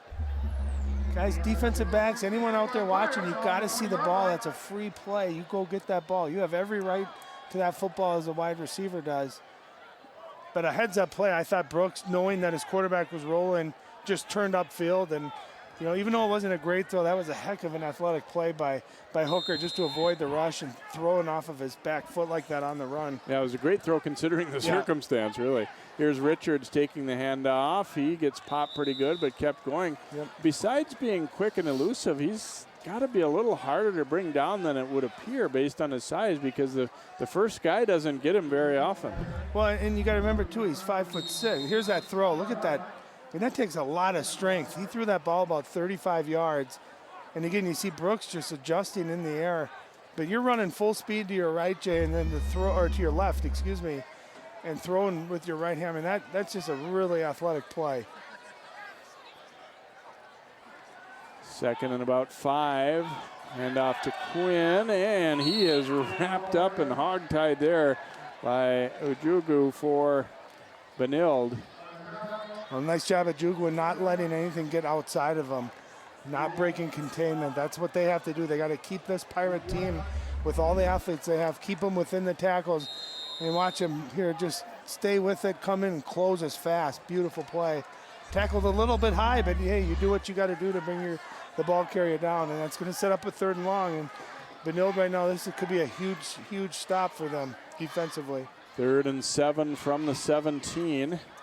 Hooker rolling to his right, looking, wants the deep receiver, Brooks, and he's got it. What a catch. Brooks is having a night of his career here. Good throw and an even better catch. Well, you talk about a perfect throw. Hooker put that where only his guy had a chance of making that play. That ball, that receiver, Brooks, was actually pretty well covered. And Hooker put it up high into the outside, and Brooks just completely airborne, makes an unbelievable catch. And again, I thought Hooker probably could have turned it upfield there, Jay, and probably just kept running and at least gotten the 1st down. Instead, he's throwing on a dead sprint, and he hits his favorite receiver here tonight, and that's Brooks' 3rd touchdown catch tonight. So again, a great start for Park Center here in the 2nd half. Leon for the extra point. Pirates running a lineman on late there. And the flag is down. The kick is good, but I don't know that it's going to count. That flag coming from the back of the end zone might be to do with that substitution late there.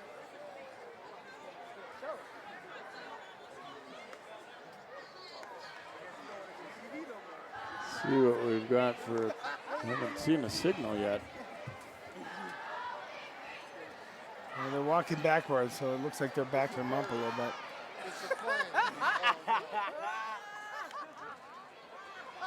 I wonder if this isn't for an ineligible number on the line, as the player came running in as number 10. 10 or 11, yeah. Yeah, and I think that might be what it is, that he didn't report as an eligible player, or playing in an eligible position with that number. I think that might be what they're. Well, and those are little things. Obviously, you're very happy with your team performance, but little things of knowing what team you're on and making sure you have 11 guys out there, those are things that can really frustrate a head coach. Lee has to try again, and not too pretty on the next one.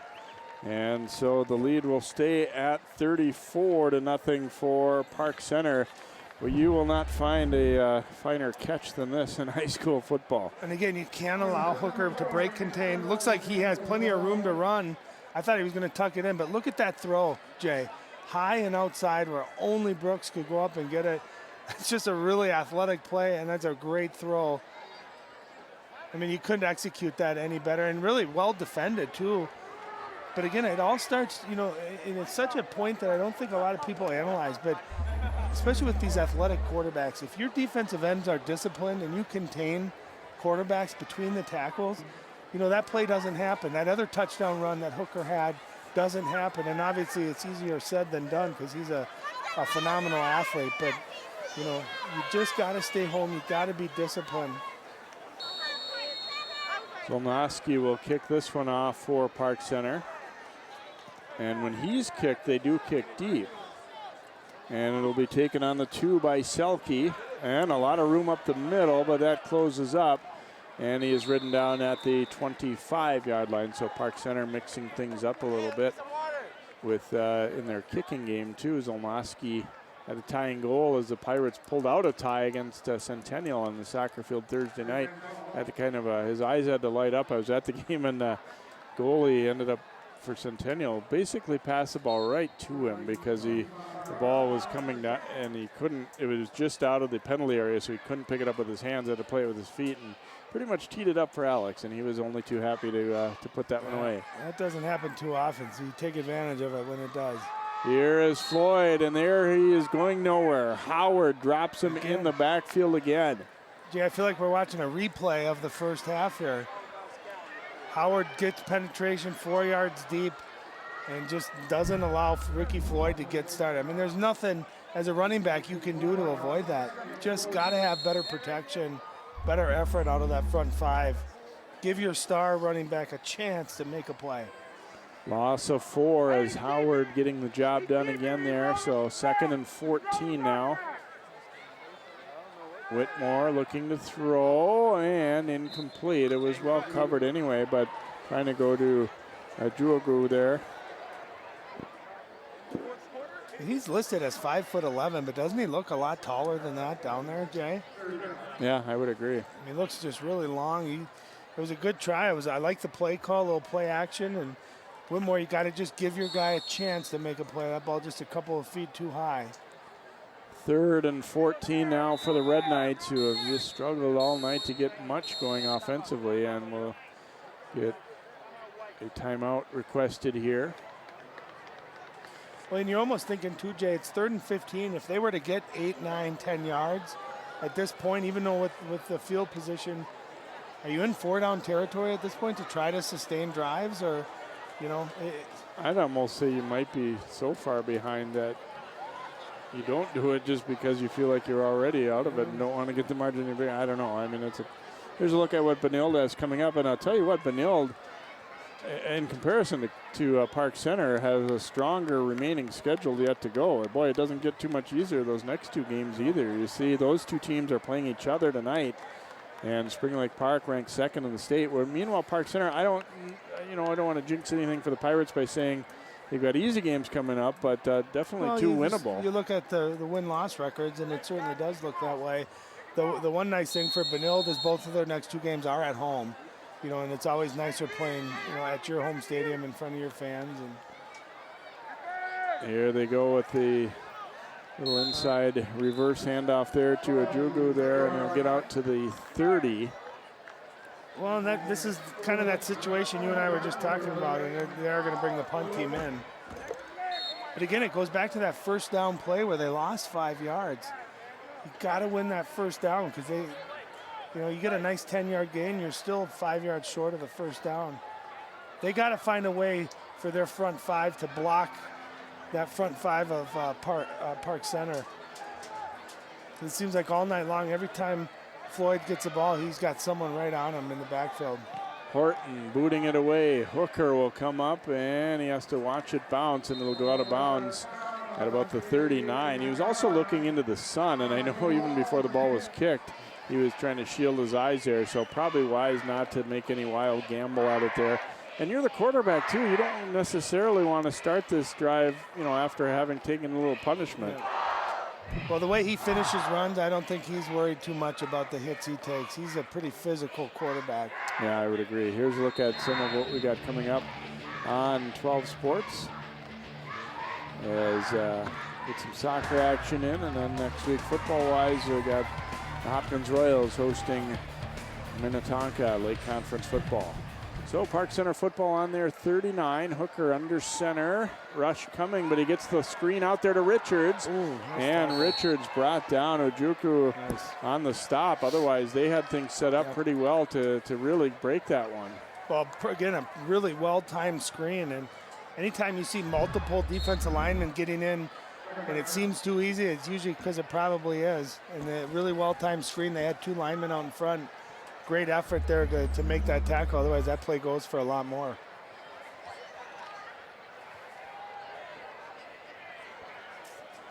Second and 5 here for Park Center.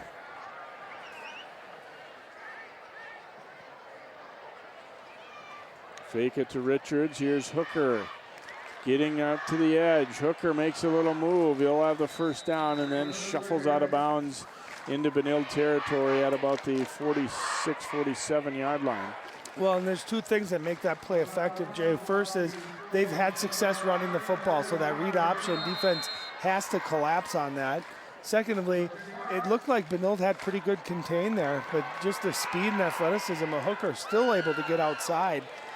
Benilde's got to take better angles. They keep coming up on these speed guys for Park Center, and it's allowing them to get outside and keep going downfield. You got to cut that off, force it back inside where you got help. Hooker again dumping the screen off to Richards. Same play we saw a couple of times ago. And here's Richards right between defenders. And he's going to go for the touchdown. 47 yards, but a flag down. This one's coming back. Again, that screen executed to perfection. I think they're going to get a hold on that. But look at the speed of Richards. Really well timed. And it is coming back as it's holding on Park Center.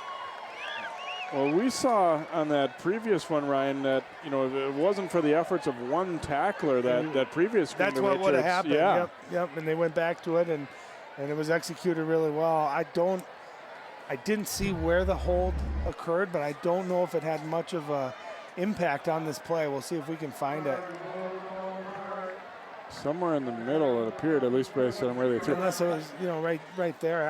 I still think it would have been an effective play with or without the hold. Although I will say for Park Center, their receiver out here on this near side, Brooks, got away with a little bit of a flinch before the play started anyway. Yeah. So I don't think, even if, you know, whether or not you like the hold, that they've got away with one that could have been whistled down even before the play started. You know, in defensive linemen, you got to feel that. If you feel like you're getting by your offensive lineman too easily, there's probably a reason. You got to have that ingrained in your body that you got to turn around and make a play. Here's Brooks with the catch. Not going to go down easy. Brooks keeps fighting to the 45. Out a 12-yard pickup there for Brooks and the Pirates. Brooks has just continued to excel here. And you see, here's another look at that. That was the hold. Yeah, and that was the right call. Again, I don't know if it really impacted the play, but that was definitely the right call. But, you know, Brooks only weighs 150 pounds. Doesn't he seem a lot bigger and tougher than 150 pounds? We've seen his speed tonight, but that time he carried 3, 4, 5 Benilde defenders, an extra 4 or 5 yards, got a big chunk of that penalty on the hold play back to make it second and manageable. Rush coming, Hooker throwing, and it's intercepted.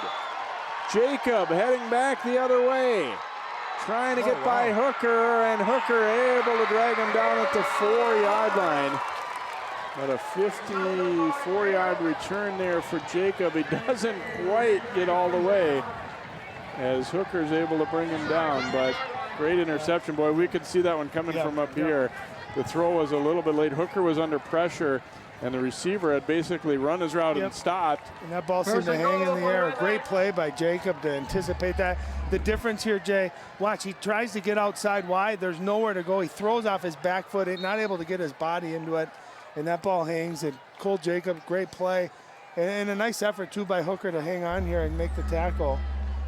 But big-time turnover, big-time play for Benilde. Let's see if they can capitalize on it. They go to Floyd up the middle, and he'll spill forward for a yard or two. And we'll bring up second down, goal to go for the Red Knights. They have not had much to cheer about tonight, but that was an electrifying play by Jacob there to almost take it all the way back. As great of a play as a player, it's so frustrating. He makes such a great play. You want to get in that end zone. You don't get a lot of opportunities to do that.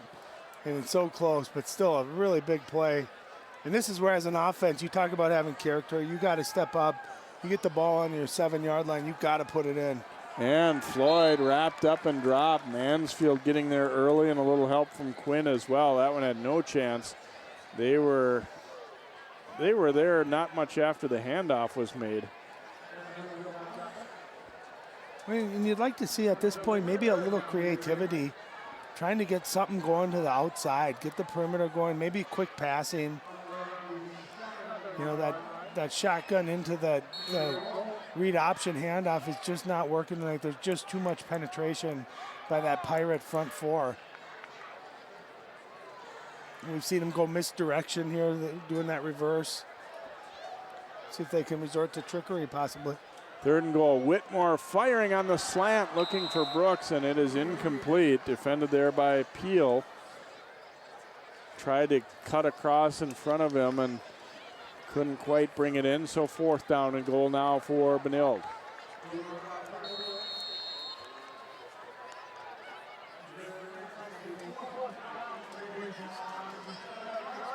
Yeah, 4th down, not able to get any positive yards. So you're at 4th and 7. And again, you got to be thinking it's going to be something through the air. They just haven't had the luck running up the middle with Ricky Floyd. See if they do resort to that misdirection, that reverse, or see if they try to go through the air or get in it on the outside. Here we go, 4th down, the handoff. And not quite getting there. Nice stop by the Pirates as Ojugu taking the handoff and got some, but not enough. And Park Center will hold on downs. The bad news for them, though, is they're inside their 5. Well, and again, I resort back to balance. You know, Park Center offense makes a mistake, gives up an interception. The defense comes out and they hold their own. They put a stop on there, and that's, you talk about deflating, Jay. You make a big play defensively, excellent field position, unable to punch that in. And just like that, momentum now back to the Park Center side.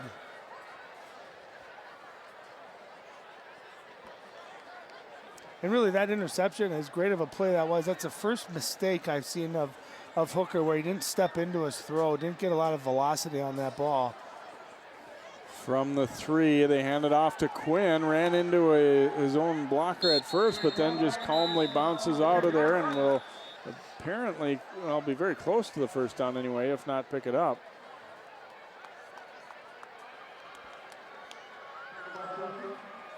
No, we've got a flag down, it looks like, anyway. So that nice gainer will not count.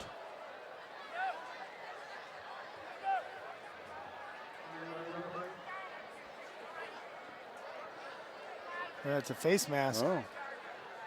Okay, it is on Benilde.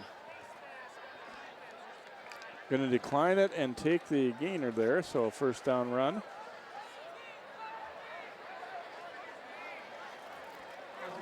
Quinn picked up 10, and so, boy, you get the big stop, but you're a little worried that you're pinned deep, and 1st down, you hand off and rip off 10. That's really, kind of the way the night's gone for PC. And they had the hole. You know, there was nowhere to go, and Quinn just patient, able to bounce it outside. Hooker wanting to come back to that screen, and look out, no one over there at all. Richards has a wall in front of him. Now he'll cut it back, gets another block. Richards is going to go for the touchdown. 87 yards. Wow. That was a perfectly executed play. That's the 3rd time, Jay, in about the last 6 plays that the Pirates have ran that screen. And again, the defensive lineman just tee off. Excellent timing here by Hooker. He turns around, and there was nothing but 3 Pirates leading the charge, and then the speed of Richards. And watch this cutback right there. You see him cut back to his right. Excellent job finishing that play, and an excellent call on a 1st down. Great screen. That's really the 2nd touchdown on the screen, even though the other one came back due to a penalty. But they've certainly seen something that they like on that screen, and I can see why. I mean, you talk about just the change of this game.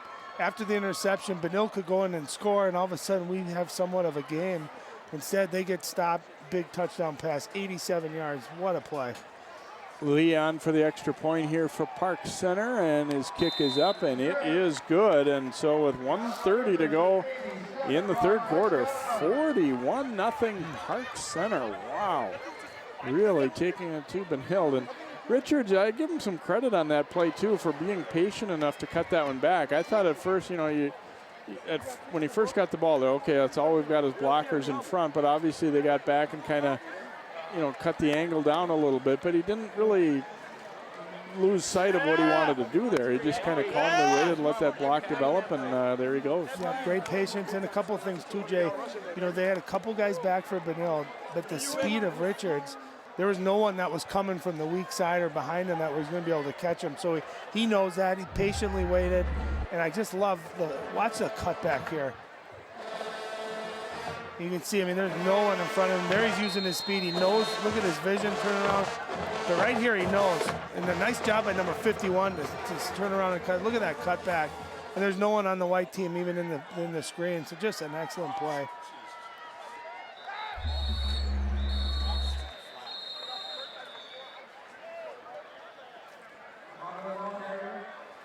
On the kickoff return there, Gabriel Alada for Benilde. And they will have the football on about their 31-yard line here. Pirates just dominating here tonight.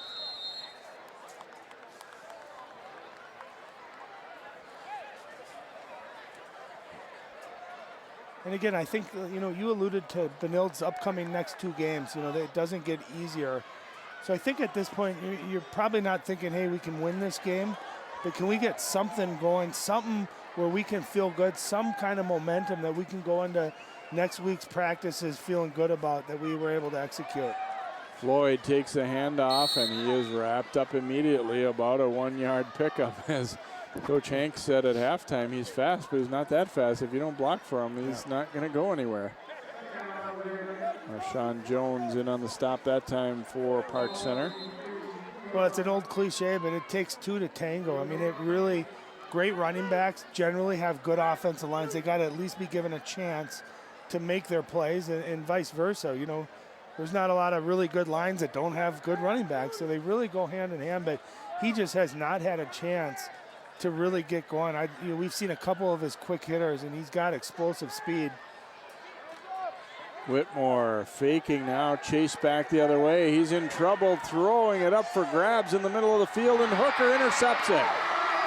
Amani Hooker with the pick, and he will scamper out of bounds after about a 7-yard return. Whitmore just trying to make something happen and threw it up, and Amani Hooker, he can do a little bit of that too. Yeah, 5th interception this year. Nice, and again, we talked about Hooker being a ball hawk, but as a quarterback, you can't do that. You can't just throw the ball up in the air. I love the effort by Whitmore. I mean, great effort, trying to avoid the rush. And there you just either take the sack or you got to throw it out of bounds. Instead, he puts it up in the air. And when you got playmakers and athletes on the other side of the ball, their eyes just light up when that ball goes in the air. I remember being a safety and making some plays like this. That ball just gets thrown up. You just light up like a kid on Christmas Eve.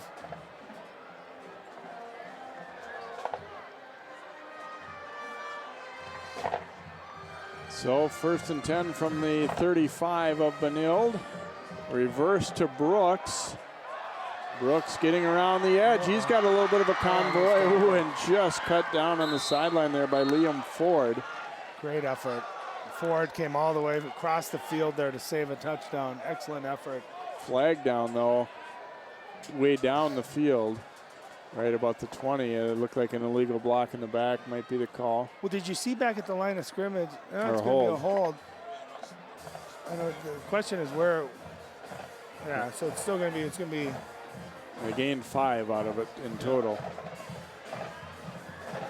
But I thought I couldn't see the number for Park Center. I think it was number 62, Malcolm Lawson, was about to clip in the back, and you see him let go at the last second. Really a heads-up play.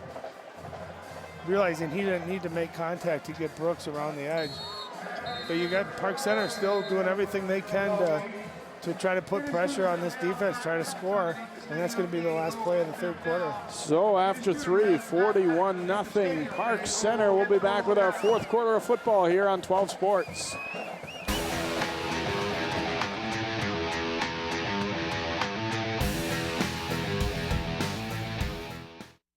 Pretty much a good day for me would be people leaving their hands off of me.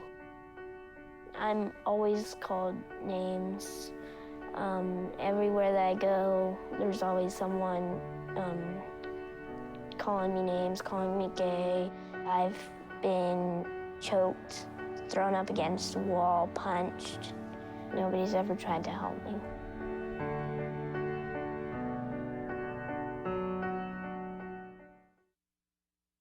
My new mom and I have a lot in common. The great outside. We both love the outdoors. So shiny. That's not a flower. We both love geology. Oh, look. An igneous one. That's not a rock. And she knows a lot about wildlife. A labradoodle. That's not a dog. Hanging out has been kind of fun. You don't have to be perfect to be a perfect parent. Thousands of kids in foster care will take you just as you are.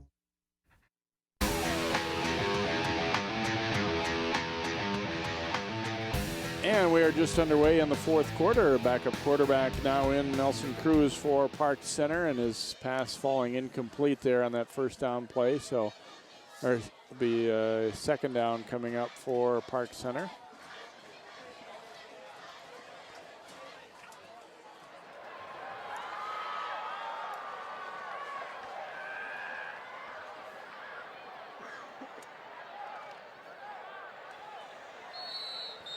And Park Center is now going to end up using a timeout. I think they didn't have the...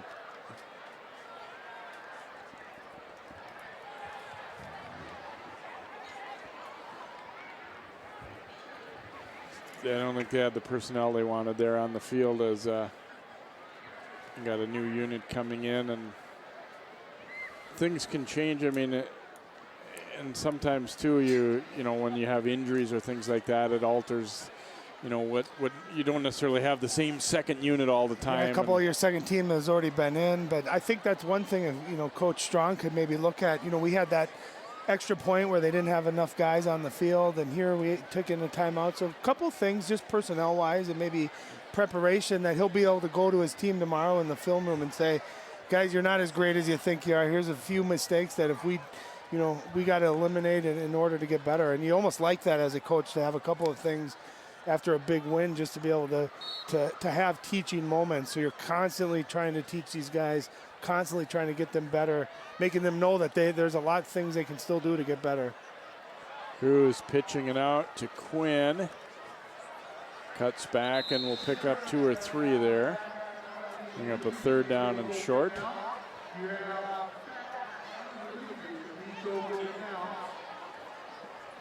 Third and a couple here for the Pirates, who are going to roll to 4-2 on the season.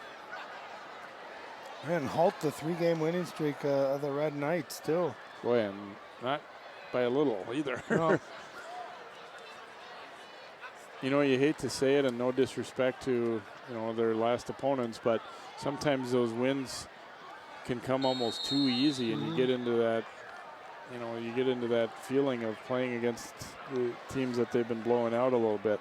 Well, I kind of surprised, too. Both teams handled De La Salle this year, and De La Salle historically has been a really good program. Yeah, although as the season's gone on, you start to realize those aren't flukes, that a lot of people are beating them and beating them by a lot this year. You know, and then St. Louis Park, obviously, historically not a very strong team, and, you know, you're only as good as you are this week. You know, it doesn't matter who you played the first couple weeks, and you look, you know, at Park Center, you know, losing to Spring Lake Park. Spring Lake Park is a really good football team, you know, and then you lose to Armstrong. They are a very good football team. You bounce back with a big win. So, you know, inconsistency, part of being great in high school football are those teams that can be consistent.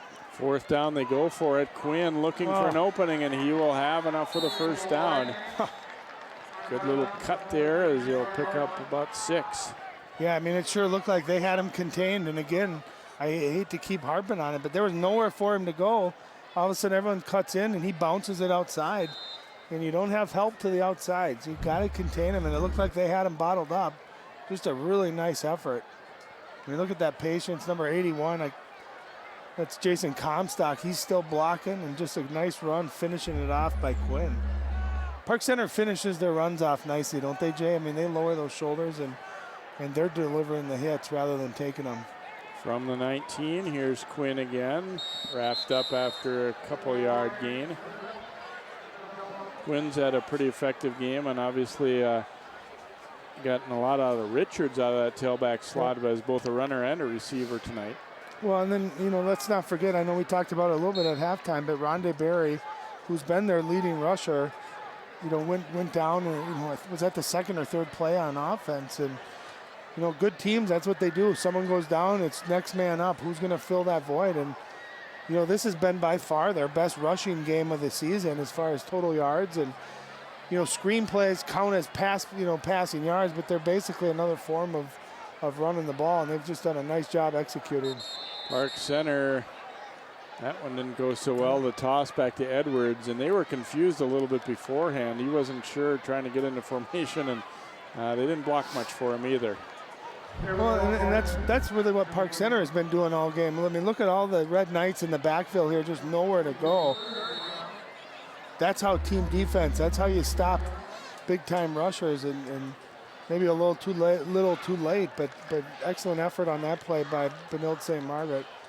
You know, and again, going back to the coaches, you know, that we heard from, especially Coach Hanks with Benilde, you know, what kind of character do we have? You know, some of these guys are still playing that started the game, you know, finish this game off.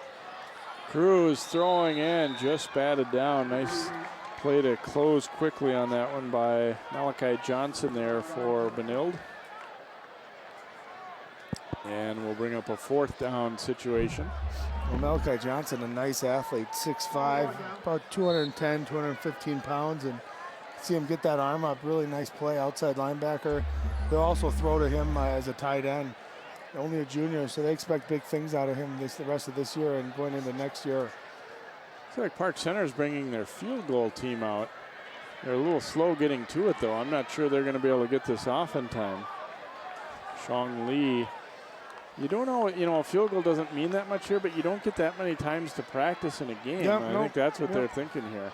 Be about a 38-yard try. His kick is up and no good. Just wide left. He had enough leg, but didn't quite hit it through. You know, and as a coach, you like that because later on down the road, this might be a game where you need a field goal, and at least you know your guy has the leg and the distance from this. You know, and sometimes when you kick too hard, you end up hooking it. And you can see he pulled it a little bit to the left. Clearly had plenty of leg on it, though. So, no, to your point, I mean, you can practice all you want during the week, but sometimes you get in a game, there's nothing better, better experience than doing that. And you got nothing to lose. You miss it, you know, you're up 41-0. Tino Fiallo will be the quarterback now for Benilde-St. Margaret's, a sophomore. You know, and again, you get a sophomore some game reps, too. There's nothing better than that. Fiallo looking to throw as he rolls to his right. Now throws on the run and incomplete as he tried to find Bill Licklider. Licklider, I think, was trying to worry about getting those toes in bounds and didn't quite concentrate and bring it in. So it'll be 2nd down and 10 now for Benilde. You do see the clock running with this margin. It's running time here in the 4th quarter. Park Center started strong and has never looked back. No, this is where, I mean, even though it probably doesn't matter too much, you want to get that catch. You want to give your sophomore quarterback confidence that, hey, I can complete some passes in the game. And really, that's been the story of the whole night right there, is just nowhere to go for these running backs for the Red Knights. As soon as they get the ball, there's 1, 2, or 3 green jerseys right in front of them. And hats off to the Pirate defensive line. They have dominated the line of scrimmage tonight. Matthew Turnbull took the handoff. Probably wishes he didn't because he got a rough trip to the turf there. 3rd down and 12 here for Benilde-St. Margaret's. And that's the thing, you know, as we watch, you kind of forget that these guys practice just as hard all week as everybody else. They want to get their time to get out there and shine a little bit too. Yeah, and those are positives about this kind of a game from both sides. You get some kids, obviously some experience that they're not used to getting, and give them some confidence, and you're rewarding them too, like to your point, that they're working hard during the year, and it's a chance to give them, you know, some game reps. Obviously, you'd rather not be down 41-0, but there's some positives out of it. 5-yard mark off on a lining up offside there for Park Center. Fiallo wants to throw it up deep down that sideline, and it is intercepted. Picked off for Park Center by Elijah Mathis.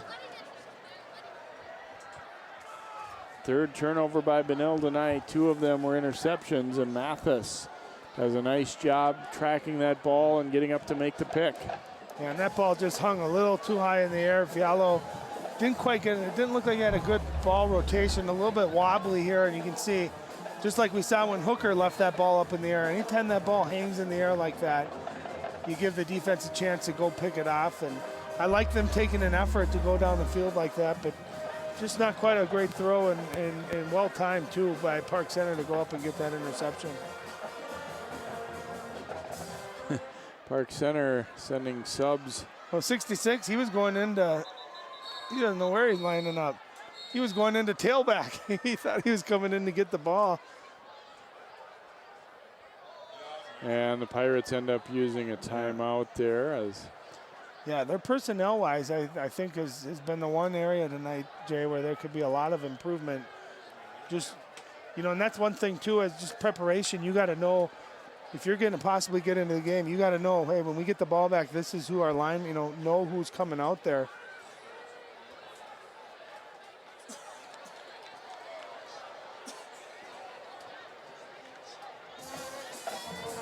So Park Center taking it to Benilde-St. Margaret's here tonight in this early 5 o'clock kickoff. Just a couple games left, as we said, in the regular season. And then we'll head for playoff time. Park Center is in Class 5A now this year, and Benilde in Class 4A for postseason. They both have some difficult opponents in section play. Well, and it'll just be different this year, too, having that prep bowl before Thanksgiving. Usually it's always that week. Oh, that was a quick whistle. Edwards, they rule that his knee touched the ground there as Cole Jacob grabbed him and tried to throw him down. Yeah, he kept his legs moving. He was about ready to break through that and keep it going, but nice play by the Red Knights. Now they're starting to get some pursuit into that backfield. Obviously, the personnel is a little bit different for the Pirates, but that's the kind of breakthrough and kind of effort that their front four needed to have to start the football game. Cruz bobbles the snap, and he'll take it himself and get a couple out of it. And as nice as it is getting guys some reps as a coach, you almost are like, just get out of here without anybody getting hurt. Let's just kind of keep it pretty vanilla. Let's run our plays. Let's get out of here, and no one gets hurt on either side of the football, too. 3rd and long coming up here for PC. Cruz has thrown it a couple times, 0 for 2. High snap, but he handles it well. Throws complete, but not much in the way of running room there for Dominique Port after he made the grab. Yeah, nice tackling, gang tackling. This unit for Benilde done a nice job defensively. And Nelson Cruz, I like it. High snap, nice athletic play. He gets the ball out quickly, and nice dump down throw, and just a nice play defensively. So kind of a win-win for both sides. You get a pass completion for Nelson Cruz, and also just really good defense by the Red Knights. 4th down and about 15, and they are going to go for it here with the clock continuing to tick and a 41-0 PC lead. And Cruz bobbles the snap. It's still laying loose. PC will get on it, but it will be turned over on downs to Benilde-St. Margaret's there, as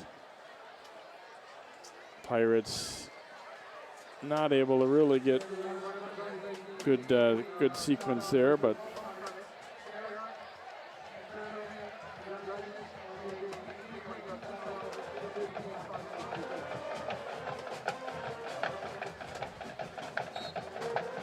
let's see if they give us the young sophomore another chance to make a play with his arm. Tony Fialo, after that last ball, kind of hung in the air a little bit. Let's see if they try to get him maybe a shorter route just to get some confidence, see some completions. It's almost like a shooter in basketball. Sometimes you just want to see that ball go in. And a handoff here for Benilde to Turnbull. I think besides the obvious of Brooks and Hooker and even, Richards offensively, I think one of the players you give a lot of credit to is, Terrell Howard defensively. I thought, setting the tone early, getting into the backfield, really slowing down Ricky Floyd, not letting him get started. I think played a really big role in the outcome of the game. I thought he had a tremendous game defensively for the Pirates. And speaking of tremendous play, nice job there by Samson Belay getting in there to make the stop. I mean, but my question, if you watch this, by the time the running back gets, look at the penetration. As an offensive line, you got to at least get in front. I mean, there's no effort whatsoever of even trying to slow this Park Center rush down. I have a feeling that film study tomorrow with Benilde is going to be very offensive line oriented. Just saying, guys, we got to at least slow them down, give our guys a chance. And they have Armstrong and Spring Lake Park coming up, so two very good defensive lines. Hand off on the reverse, and again, this one well read and stacked up as John Stone got the handoff.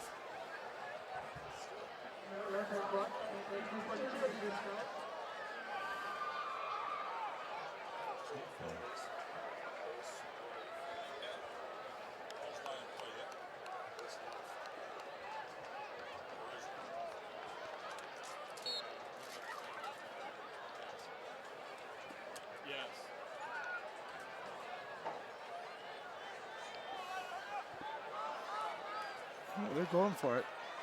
Yeah, at this point, might as well give it a shot. It's a low snap. And throwing on the run, and they are going to throw a flag. I was going to say a little bit of contact there, kind of held him up, and there is going to be a flag. I think they're going to say number 17, Elijah Mathis, had a little bit of contact. And that's where the young sophomore, too, Fialo, as a quarterback, had plenty of room. He could have just tucked that in and ran for the first down. But instead aired it out, and you give your receiver a chance to make a play, and that's what can happen. You can get, some contact downfield. They're going to call defensive holding. But this is where it's different than in college or in the pros. It's not an automatic first down. It's just going to be a 10-yard penalty. It's going to stay fourth down, but at least it's fourth down and manageable.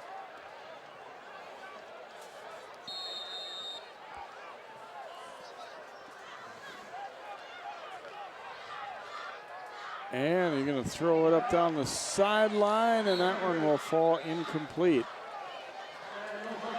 And that should tick us down and end this contest here. And what a win for Park Center.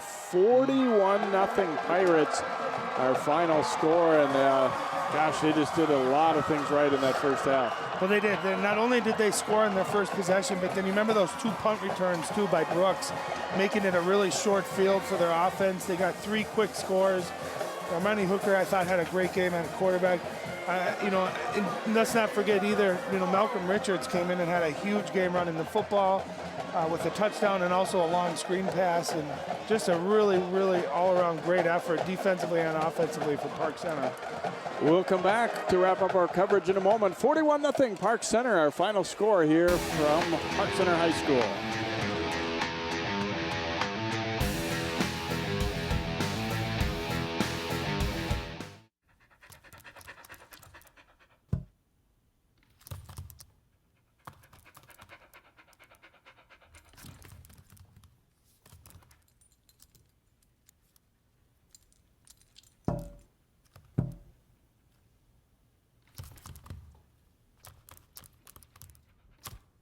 There's a shelter pet who wants to meet you. Meet one today. Visit theshelterpetproject.org. Adopt. Volunteering is more than just a word. It's a window to opportunities. Take Mark, for example. By taking free TV classes at Northwest Community Television, Mark is helping bring entertainment and information to his community, along with building a foundation of skills that will take him one step closer to his dreams. Share your passion. Visit nwct.org.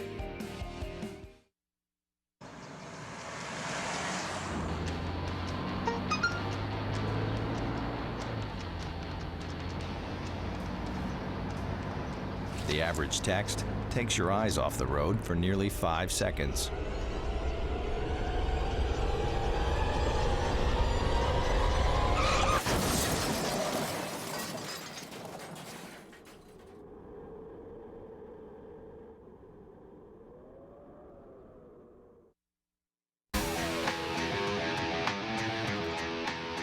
Couldn't have asked for a much better night for Park Center. Pirates roll over Benilde 41-0. Let's go down to Joe with a couple of happy Pirates. Thanks. Thank you, Jay. A couple happy Pirates. Also a couple of big reasons why that big 41-0 victory. Amani Hooker, it's senior homecoming. Yeah. Where does this rank about in your football memories after this game tonight with this big 41-0 victory?